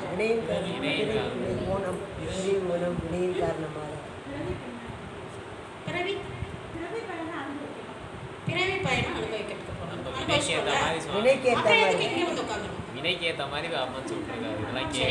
பிறவி பயணம் அனுபவிக்க வந்தோம், அதான் அனுபவிச்சுட்டு இருக்கோம். இங்க எதுக்கு வரணும்? வீடு பேரு, திருவடி பேரு, வீடு பேரு போறோம். சுவாமி வீடு பேர் அடையணும்னாக்கா அப்புறம் நீங்க பிறவி பயணம் ஆரம்பிக்கிறது போறீங்க. ஏதாவது ஒன்று தானே குறிக்கோளா இருக்க முடியும். நான் வந்து ஸ்கூல்ல சேர்ந்தேன், யூகேஜியில் சேர்ந்தேன், 12வது வந்துட்டேன். என்னோட ஆம்பிஷன் வந்து நான் இன்ஜினியர் ஆகணும், டாக்டர் ஆகணும். ரெண்டும் எப்படி ஆக முடியும்? ஞானம் ஏதாவது ஒன்று ஆகும் இல்லையா? அப்போ குழந்தைகளை வந்து இன்ட்ராக்ஷனுக்கு தான் இதில் வந்து அழகாக பதில் சொன்னது ரொம்ப நல்ல சந்தோஷமான விஷயம். அந்த நம்ம என்ன தெரியுதோ அதை சொல்லணுன்ற அந்த ஆர்வம் இருக்குல்ல, ரொம்ப பாராட்டுற குழந்தைகிட்ட. என்னன்னாக்கா நம்ம ஏன் பிறந்தோம் எனக்கே தெரியாது. இந்த பிள்ளை இன்னைக்கு இத்தனை வார்த்தை சொல்லுது. 40 வயசு வரைக்கும் மங்குனியாண்ட உட்காந்துருந்தேன். நான் 38 வயசுல புத்தகத்தை தொட்டேன். ஏன் பிறந்தேன்னே தெரியாது. நான் நினச்சிக்கிட்டேன் நம்ம அப்பா அம்மா பிறக்க வச்சாங்க, ஏதோ ஸ்கூலில் கொண்டு போய் சேர்த்தாங்க. அதுக்கப்புறம் அவங்களே கல்யாணம் பண்ணி வச்சுருந்தாங்க. எங்களுக்கு கல்யாணம் பண்ணால் மாப்பிள்ளை பிடிக்குதான்னு கூட கேட்டது கிடையாது. அவங்களே கல்யாணம் பண்ணி வச்சாங்க. அந்த கல்யாணம் பண்ணிட்டோம். அதுக்கப்புறம் ஒரு 2 குழந்தைங்க பிறந்தது. அவங்கள கொண்டு போய் ஸ்கூலில் சேர்க்க வச்சோம், அவங்கள படிக்க வச்சோம், அவங்கள ஒரு இன்ஜினியரும் டாக்டராகவும் ஆக வச்சோம். சரி இனிமேல் அதுங்களுக்கு கல்யாணம் பண்ணி பேரை பற்றி பார்த்துட்டு இதுக்கு தான் பிறந்துதான் நான் நினச்சிக்கிட்டேன். இவங்களுக்கு இருக்கக்கூடிய ஞானம் எனக்கு அப்போ இல்லை. அதுக்கப்புறம் தான் தெரிஞ்சது. தெய்வ சக்கராபெருமான் சொல்றாரு, ஊனடைந்த உடம்பின் பிறவியே தானடைந்த உறுதியை சாருமால் தேனடைந்த மலர் பொருள் தில்லையில் மானடம் செய் வரதர் பொற்றால் தொடர்ற. என்ன சாமி இப்படி சொல்லிட்டீங்களேன்னு கேட்டேன் நான் தெய்வ சக்கராபெருமான். நாம ஏன் பிறவி எடுத்தோம்னா தில்லைக்குத்த பெருமானாரை வணங்குறதுக்கு தான் பிறவி எடுத்தோம் அப்படின்னு சொல்லிட்டாரு தப்புன்னு. அப்படின்னா நான் என்ன பண்றது? நான் குழந்தை குட்டிகளெல்லாம் விட்டுட்டு வீட்டுக்காரெல்லாம் விட்டுட்டு நான் கிளம்பி போய் தில்லையில் உட்காந்துக்கிட்டா சிவசிவானும் உட்காந்துக்கிட்டோமா? நான் அப்படி இல்லை மகனே அப்படின்னு மெதுவாக சொல்கிற தெய்வ சக்கர பெருமான் என்ன சொன்னார்னா, நம்ம எதுக்கு பிறவி எடுத்தோம்னா நம்ம வந்து ஒரு இருட்டு இருக்கு இல்லையா, அந்த இருட்டில் நம்ம எல்லா உயிர்களும் என்ன பண்ணுவோம், அப்படியே பேசாமல் இருக்கும்.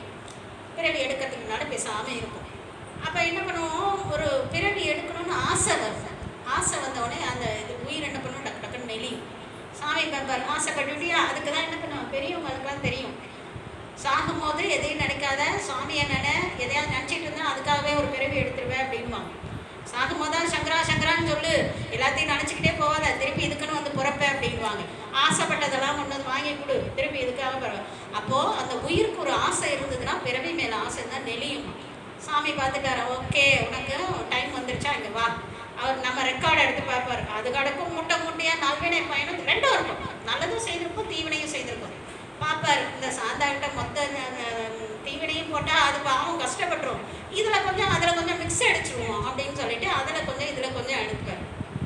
எடுத்து சுவாமி எவ்வளோ கருணைனாக்கா, நான் வர்றதுக்கு முன்னாடியே எனக்கு ஒரு அப்பா அம்மா, எனக்கு அந்த எந்த அப்பா அம்மாக்கார், என்னோட வினைக்கு தகுந்த அப்பா அம்மா, எனக்கு தகுந்த சொந்தக்காரங்க, அதுக்கு தகுந்த ஊர், அதுக்கு தகுந்த வாய்ப்புகள், இது எல்லாத்தையும் இது பண்ணி ஒரு தெரியா காலத்தை உட்புகுந்து உளம் பண்ணி கருத்திருத்தி உன்புக்கி கருணையினால் கொண்ட திருத்துருத்தி மேயானை தித்திக்கும் சிவபதத்தை அருத்தினார் நாயடையும் அறிவுத்தில்லை கண்டேன் என்ற.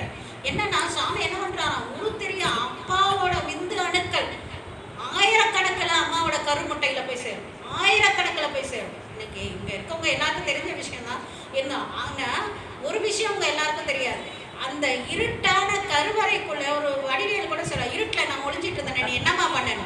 அந்த இருட்டான கருவறைக்குள்ள, அவர் தேவாரம் படிக்கல அதனால அப்படி கேட்டிருக்காரு, இருட்டான கருவறைக்குள்ள சாமி உட்கார்ந்துருந்தாரா நமக்காக. நினைச்சா அப்படி கண்ணீர் பொத்துட்டு வரும் நம்ம சொல்லும் போது. அந்த இருட்டுல அந்த கழிவுல போய் சாமி உட்கார்ந்துருந்து ஆயிரக்கணக்கான விந்தணுக்கள்ல பல்லாயிரக்கணக்கான அழிச்சு ஒரே ஒரு விந்தையும் ஒரே ஒரு முட்டையும் உருவாக்கி இந்த உயிரை உருவாக்கி இருக்காரு. என்னைக்கு இந்த உயிர் நான் இன்னைக்கு வந்திருக்கேன்னா அது அன்னைக்கு சுவாமி பண்ண கருணையின் காரணமாக தான். அந்த ஒரு முட்டைன்னா அது 2வது, 2 4வது, 4 8வது, 8 16வது ஒரு குழந்தையா தெரிந்து வருது இல்லைங்களா? இப்படியே உருவாக்கி வர.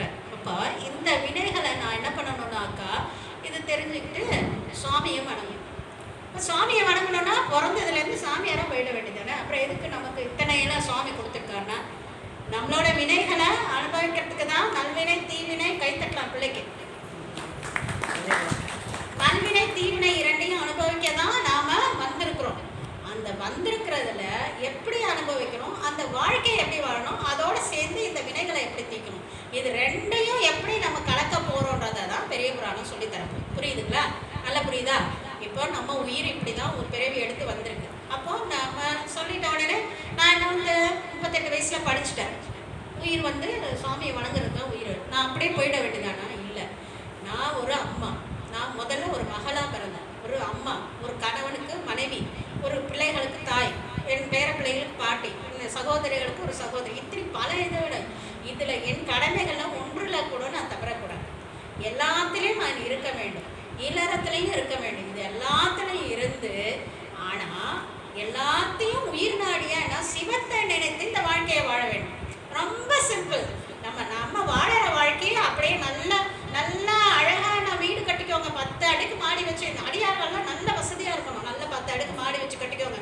5-6 கார் வச்சுக்கோங்க. நல்ல நகை பட்டு துணியாக கட்டுங்க. அடியார்கள்லாம் உயர்வாதான இடத்துல சாமி எதையாவது கம்மியாக கொடுப்பாரு, எல்லாத்தையும் அள்ளி அள்ளி கொடுப்பாரு.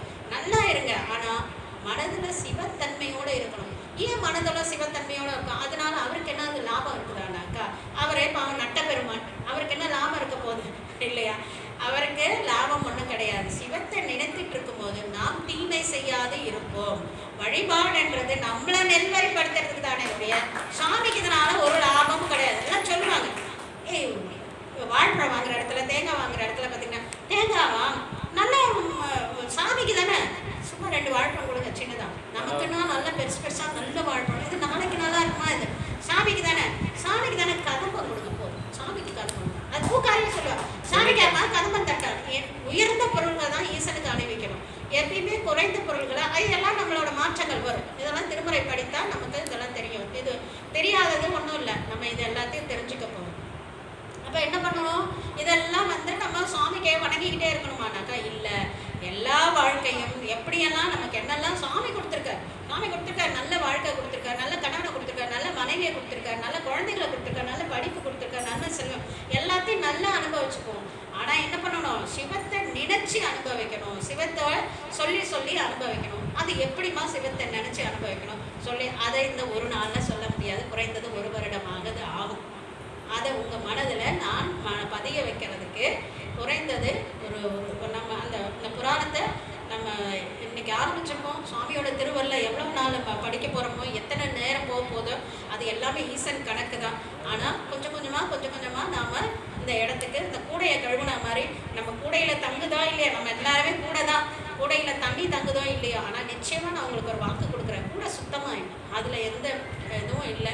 அது வந்து என் மேலே இருக்க நம்பிக்கை கிடையாது, என் குலதெய்வமாக தெய்வ செக்கிழார் மேலே இருக்கக்கூடிய நம்பிக்கையில் வந்துட்டு நம்ம அந்த அளவில் நம்ம சிந்திப்போம் அப்படின்னு சொல்லிட்டு இப்போது இந்த புராணத்தை இங்கே நம்ம நிறைவுபடுத்தி காட்டுறோம். இன்றைய வகுப்பு அறிமுக இந்த தெய்வ செக்கிழார் பற்றின அறிமுக வகுப்பு.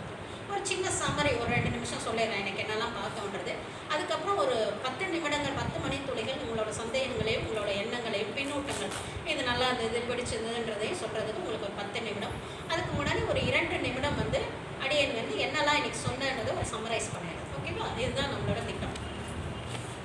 முதல்ல நம்ம என்ன பண்ணோம்? ஒரு 3 கதை பார்த்தோம் இல்லைங்களா? ஏன்னா திருத்தொண்ட தொகை பாடின கதை பார்த்தோம். நம்பியாண்ட நம்பிகள் குழந்தை போயிட்டு திருத்தொண்ட தொகை விரிச்சு பாடினதை பார்த்தோம். அந்த வகைன்னு சொல்லக்கூடிய பெரிய புராணம் பாடின அந்த 3 கதைகளையும் நம்ம பார்த்தோம். அதுக்கப்புறம் இதனால நம்மளுக்கு என்ன வரப்போகுதுன்றதை பார்த்தோம். என்ன வரப்போகுது? நம்மளோட இயல்பான வாழ்க்கை தான். ஆனால் அந்த வாழ்க்கையை வந்து நம்ம எப்படி வாழ போகிறோம். இன்னொரு விஷயம் கூட நான் சொல்ல, அப்பசாமி எனக்கு கை கொடுத்துட்டாரு, ஒரு விஷயத்தை ஞாபகப்படுத்திட்டார். கொஞ்சம் அப்படி இப்படி கொஞ்சம் பித்து மாதிரி பேசுவேன், கொஞ்சம் அட்ஜஸ்ட் பண்ணிக்கணும். அப்பசாமி என்ன சொல்லுவார், என்னாலும் சும்மாலாம் அப்படின்னுவார். என்னன்னா இப்போ இந்த வழிபாட்டுக்கு வந்ததால பொதுவாக இங்கேன்னு இல்லை, நீங்கள் வழிபாட்டுன்னு வந்துட்டீங்க, திருநீர் பூசி எதுவும் திருநீர் பூசி நம்ம வந்ததால ஏதாவது மாறிடுமா? என்னோட வினைகள்லாம் போயிடுமா? நான் செய்த வினைகள்லாம் போயிடுமா அப்படின்னாக்கா வினை கொள்கைப்படி எதுவுமே போகாது. அப்படின்னா என்ன பண்ணணும்னா எழுந்து போயிடும். எதுவும் போகாதுக்கு இங்கே எதுக்கு உட்காந்து கத்திட்டு இருக்கிறீங்க அப்படின்னு. அப்போ எதுவுமே நடக்காது. நம் வினையை நாம் அனுபவித்து தான் ஆகணும். நல்வினையோ தீவினையோ அனுபவித்து தான் ஆகணும். இப்போ ஒரு கீரைக்காரமாக தினமும் பார்க்குறோம். நம்ம கீரைக்காரமாக என்ன பண்ணுறாங்க, கீரை கொண்டு வராங்க, பெரிய கூட நிறைய கீரை கொண்டு வருவாங்க. அவங்க என்ன பண்ணுவாங்க, கீரைக்கும் தலைக்கும் நடுவில் ஒரு சும்மாடு கொண்டு துணியான கோடியை கொண்டு வருவாங்க. சும்மாடுன்னு அதுக்கு பேர் குழந்தைகளுக்கு தெரிய வாய்ப்பில்லை, சும்மாடுன்னு பேர். அப்போ அந்த சும்மாடு இல்லாமல் அவங்க கொண்டு வந்தாங்கன்னா என்ன பண்ணுவாங்க, தலை வலிக்கும். அந்த பாரத்தால் அவங்களோட தலை வலிக்கும். அப்போ என்ன பண்ணுவாங்க, அந்த சும்மாடு துணியை வச்சு அது மேலே பாரத்தை அதே பாரம் தான் கொண்டு வருவாங்க. ஆனால் அது தலை வலிக்காது இல்லையா? இப்போ இறை வழிபாடுன்றது அந்த சும்மாடு மாதிரி தான். நம்மளோட வினையை நம்ம அனுபவிப்போம், ஆனா இன்னும் தலைவலிக்காம இருக்கும். இதுதான் வழிபாடு. மாங்காய் ஊத்துறாரு. கண்டிப்பா நம்ம என்ன வினை செய்தோமோ அந்த வினை, முன்னை செய்த வினை நமக்கு கண்டிப்பா அந்த முற்பகல் செய்யும் பிற்பகல் வினையும் நம்பி சுவாமியோட தேவரங்கள்லாம் நிறைய இருக்கு. முன்னை செய்த வினை பின்னை வந்தே தீரும். நான் இப்போ சொன்னேன்ல ஒரு சின்ன உதாரணம் உங்ககிட்ட. நம்ம எல்லாம் எங்கேயோ தில்லையில புராணம் கேட்டிருப்போம், அதனாலதான். அப்போ அதுவும் ஒரு வினை தான். நல்வினை செய்தோம், இன்னைக்கு நல்வினைன்னு வந்திருக்கும். இப்போ இதே கூட்டத்தோட சேர்ந்து பார்க்கணும்னா இதே கூட்டத்தோட ஏதோ ஒரு நல்வினை செய்திருக்கோம், அதனால அதோட பலனை ஆரம்பிக்கிறோம். இந்த நம்ம எல்லாரும் இன்னைக்கு நல்ல வடபாயஸ்தாரும் ஒரு சாப்பாடு கொடுக்குறாங்கன்னு வச்சுக்கோங்க, இதே கூட்டத்தோட ஏதோ ஒரு நல்வினை செய்தோம், நல்வினை அனுபவிக்கிறோம். அதே மாதிரி தான் நம்மளோட வினைகள் எதுவுமே மாறாது. மாறாதுக்கு ஏமா நான் இங்கே உட்காந்துருக்கணும்னாக்கா அந்த சும்மாடாக இறைவன் இருப்பார். நீங்கள் அந்த சுமையெல்லாம் சுமைப்பீங்க, ஆனால் உங்கள் தலைக்கு வராது. இப்போ நிறைய பேர் இன்னொன்று முறையே ஒரு விஷயம் மட்டும் சொல்லி நிறைவுபடுத்துகிறேன். இப்போ இதில் இருக்கிறவங்களுக்கு சிலருக்கு வருத்தங்கள் நிறைய இருக்கும். நான் சுவாமி தான் வழிபாடு செய்கிறேன், ஆனாலும் என்னை வந்து எங்கள் வீட்டிலலாம் ஒன்றுமே சொல்கிறது இல்லைம்மா, அந்த போகிற வரவங்க கூட திட்டிட்டு போகிறாம்மா. ஏம்மா அந்த மாதிரி வினை நடக்குதுனாக்கா, வினை அனுபவிக்கணும்னு விதி இருந்தால் நம்மளை சுற்றி எல்லாருமே நல்லவங்களா இருக்காங்க, நம்மளை யாருமே திட்டுறதுக்கு இல்லை. ஆனால் வினை வந்து தான் ஆகணும். அப்போ எவ்வளோ போகிறோம் வரோம் திட்டிட்டு போகிறோம். அப்போ அதை அப்படி நினச்சி நீங்கள் பார்த்தீங்கன்னாக்கா அது உங்களை தாக்காது. ரோட்டில் போகிறோம், குறுக்கால கிராஸ் பண்ண தெரியல, தத்தக்க நான் அப்படி தான் கிராஸ் பண்ணுவேன், திட்டிட்டு போவேன். ஏன் வெளியிலலாம் வரேன், நீ வீட்டில் இருமா, எதுக்கு ரோடு கிராஸ் பண்ண தெரியுதான்னு நான் சந்தோஷப்பட்டேன். வீட்டுக்காரர் திட்டவே மாட்டார், பிள்ளைகள் திட்டவே மாட்டாங்க. ஆனால் இந்த திட்டு வாங்கணும்னு எனக்கு இன்னைக்கு விதி இருக்குது. நடந்து வந்து எவனோ ஒருத்தவங்கிட்ட திட்டு வாங்கிடுவேன், சாமி அப்படின்னு கழுத்திட்டு சாமி நல்லது சாமி அப்படின்னு சொல்லிட்டு. இந்த பக்குவம் வந்ததுன்னா நம்ம எல்லா இடத்துலையும் இப்போ ஒரு வழிபாட்டே இருக்கிறோம்னு வச்சுக்கோங்க. இங்கே நிறைய பேர் எடுத்துக்கிட்டே செய்கிறாங்க, சும்மா வரவங்க பேசாமல் இருப்பாங்க, இந்த வேலை செய்கிறவங்களும் ஏதாவது குறை சொல்லிகிட்டே இருப்பாங்க, நீங்கள் அது பண்ணீங்க. அப்போ அவங்களுக்குலாம் வருத்தம் இருக்கும், நம்ம இத்தனை வேலை செய்கிறோம், சும்மா இருக்கிறவங்க இந்த சாந்தாமா சும்மா உட்காந்துட்டு இது சரியில்லை அது சரியில்லைன்னு சொல்லிட்டு போகுது அப்படின்னு நினைப்பாங்க. என் மூலமாக உங்கள் வினை தீர்ந்ததே வழிய அது ஒரு ஆனால் உங்களோட நல்வினையில் அந்த நீங்கள் செய்த தொண்டுகள் இருக்கத்தான் வருது. அப்போ உங்களுக்கு இனி எப்பயுமே வருத்தங்கள் வராது. அப்போ இந்த தொண்டு செய்கிறவங்களுக்கு ஏன் வருத்தம் வருதுன்னா இனி வருத்தங்கள் வர, ஓஹோ நம்ம சாமிக்கு தொண்டு செய்ய நம்ம வினையை கழிக்கிறாரு, அந்த அம்மா மூலமாக வச்சு கழிச்சிட்டு போகிறாரு போல இருக்கு அப்படின்ற சிந்தனை நமக்கு நாமே வரும். இதெல்லாம் தான் வாழ்வியல் பாடங்களாக நம்ம படிக்க போகிறோம் அப்படின்ற அளவில். இன்னும் ஒரு இது 5 நிமிஷம் ஃபாஸ்ட் பண்ணாங்க, 7:50 நான் நினைக்கிறேன். 10 மணித்துளிகள் உங்களுக்காக ஒதுக்கப்படுது. நீங்கள் பேசுறது நல்லாவே இல்லைம்மா, அடுத்த முறை வராதுன்னுங்க, ரொம்ப நல்லா இருக்குன்னு சொல்லுங்கள், என்ன வேணால் சொல்லுங்கள், சந்தேகம் இருந்தால் என்ன வேணால் சொல்லலாம். 10 மணித்துளிகள் உங்களுக்காக ஒதுக்கப்படும். திருச்சிற்றம்பலம். ஆஃப் பண்ணிக்கலாம். சந்தேகங்கள் கேட்கலாம், ஏதாவது சொல்லணும்னா சொல்லலாம். கொஞ்சம் ஃபாஸ்ட்டாக பேசுகிறீங்கம்மா, கொஞ்சம் நிதானமாக பேசுங்கன்னு சொல்லலாம், என்ன வேணால் சொல்லலாம். நேரம் போனதே தெரியல. ரொம்ப நாளாக இந்த மாதிரி கிளாஸ் போனது கேட்டது போனதே இல்லை. இன்னைக்காவது இங்கே வந்து கேட்கணும்னு ஒரு இடத்த அமைச்சு கொடுத்துருக்காங்க. திருவருள் எங்களுக்கு இப்படி நல்ல எங்கெங்கேயோ நடக்குதுன்னு சொல்லுவாங்க, ஆனால் என்னால் போகவே முடியாது. எங்கேயாவது வந்து கடவுள் அமைச்சு கொடுத்து என்னை உட்கார வச்சுட்டு இதெல்லாம் கேட்கறதுக்காக கடவுள் அமைச்சு கொடுத்துருக்காங்க.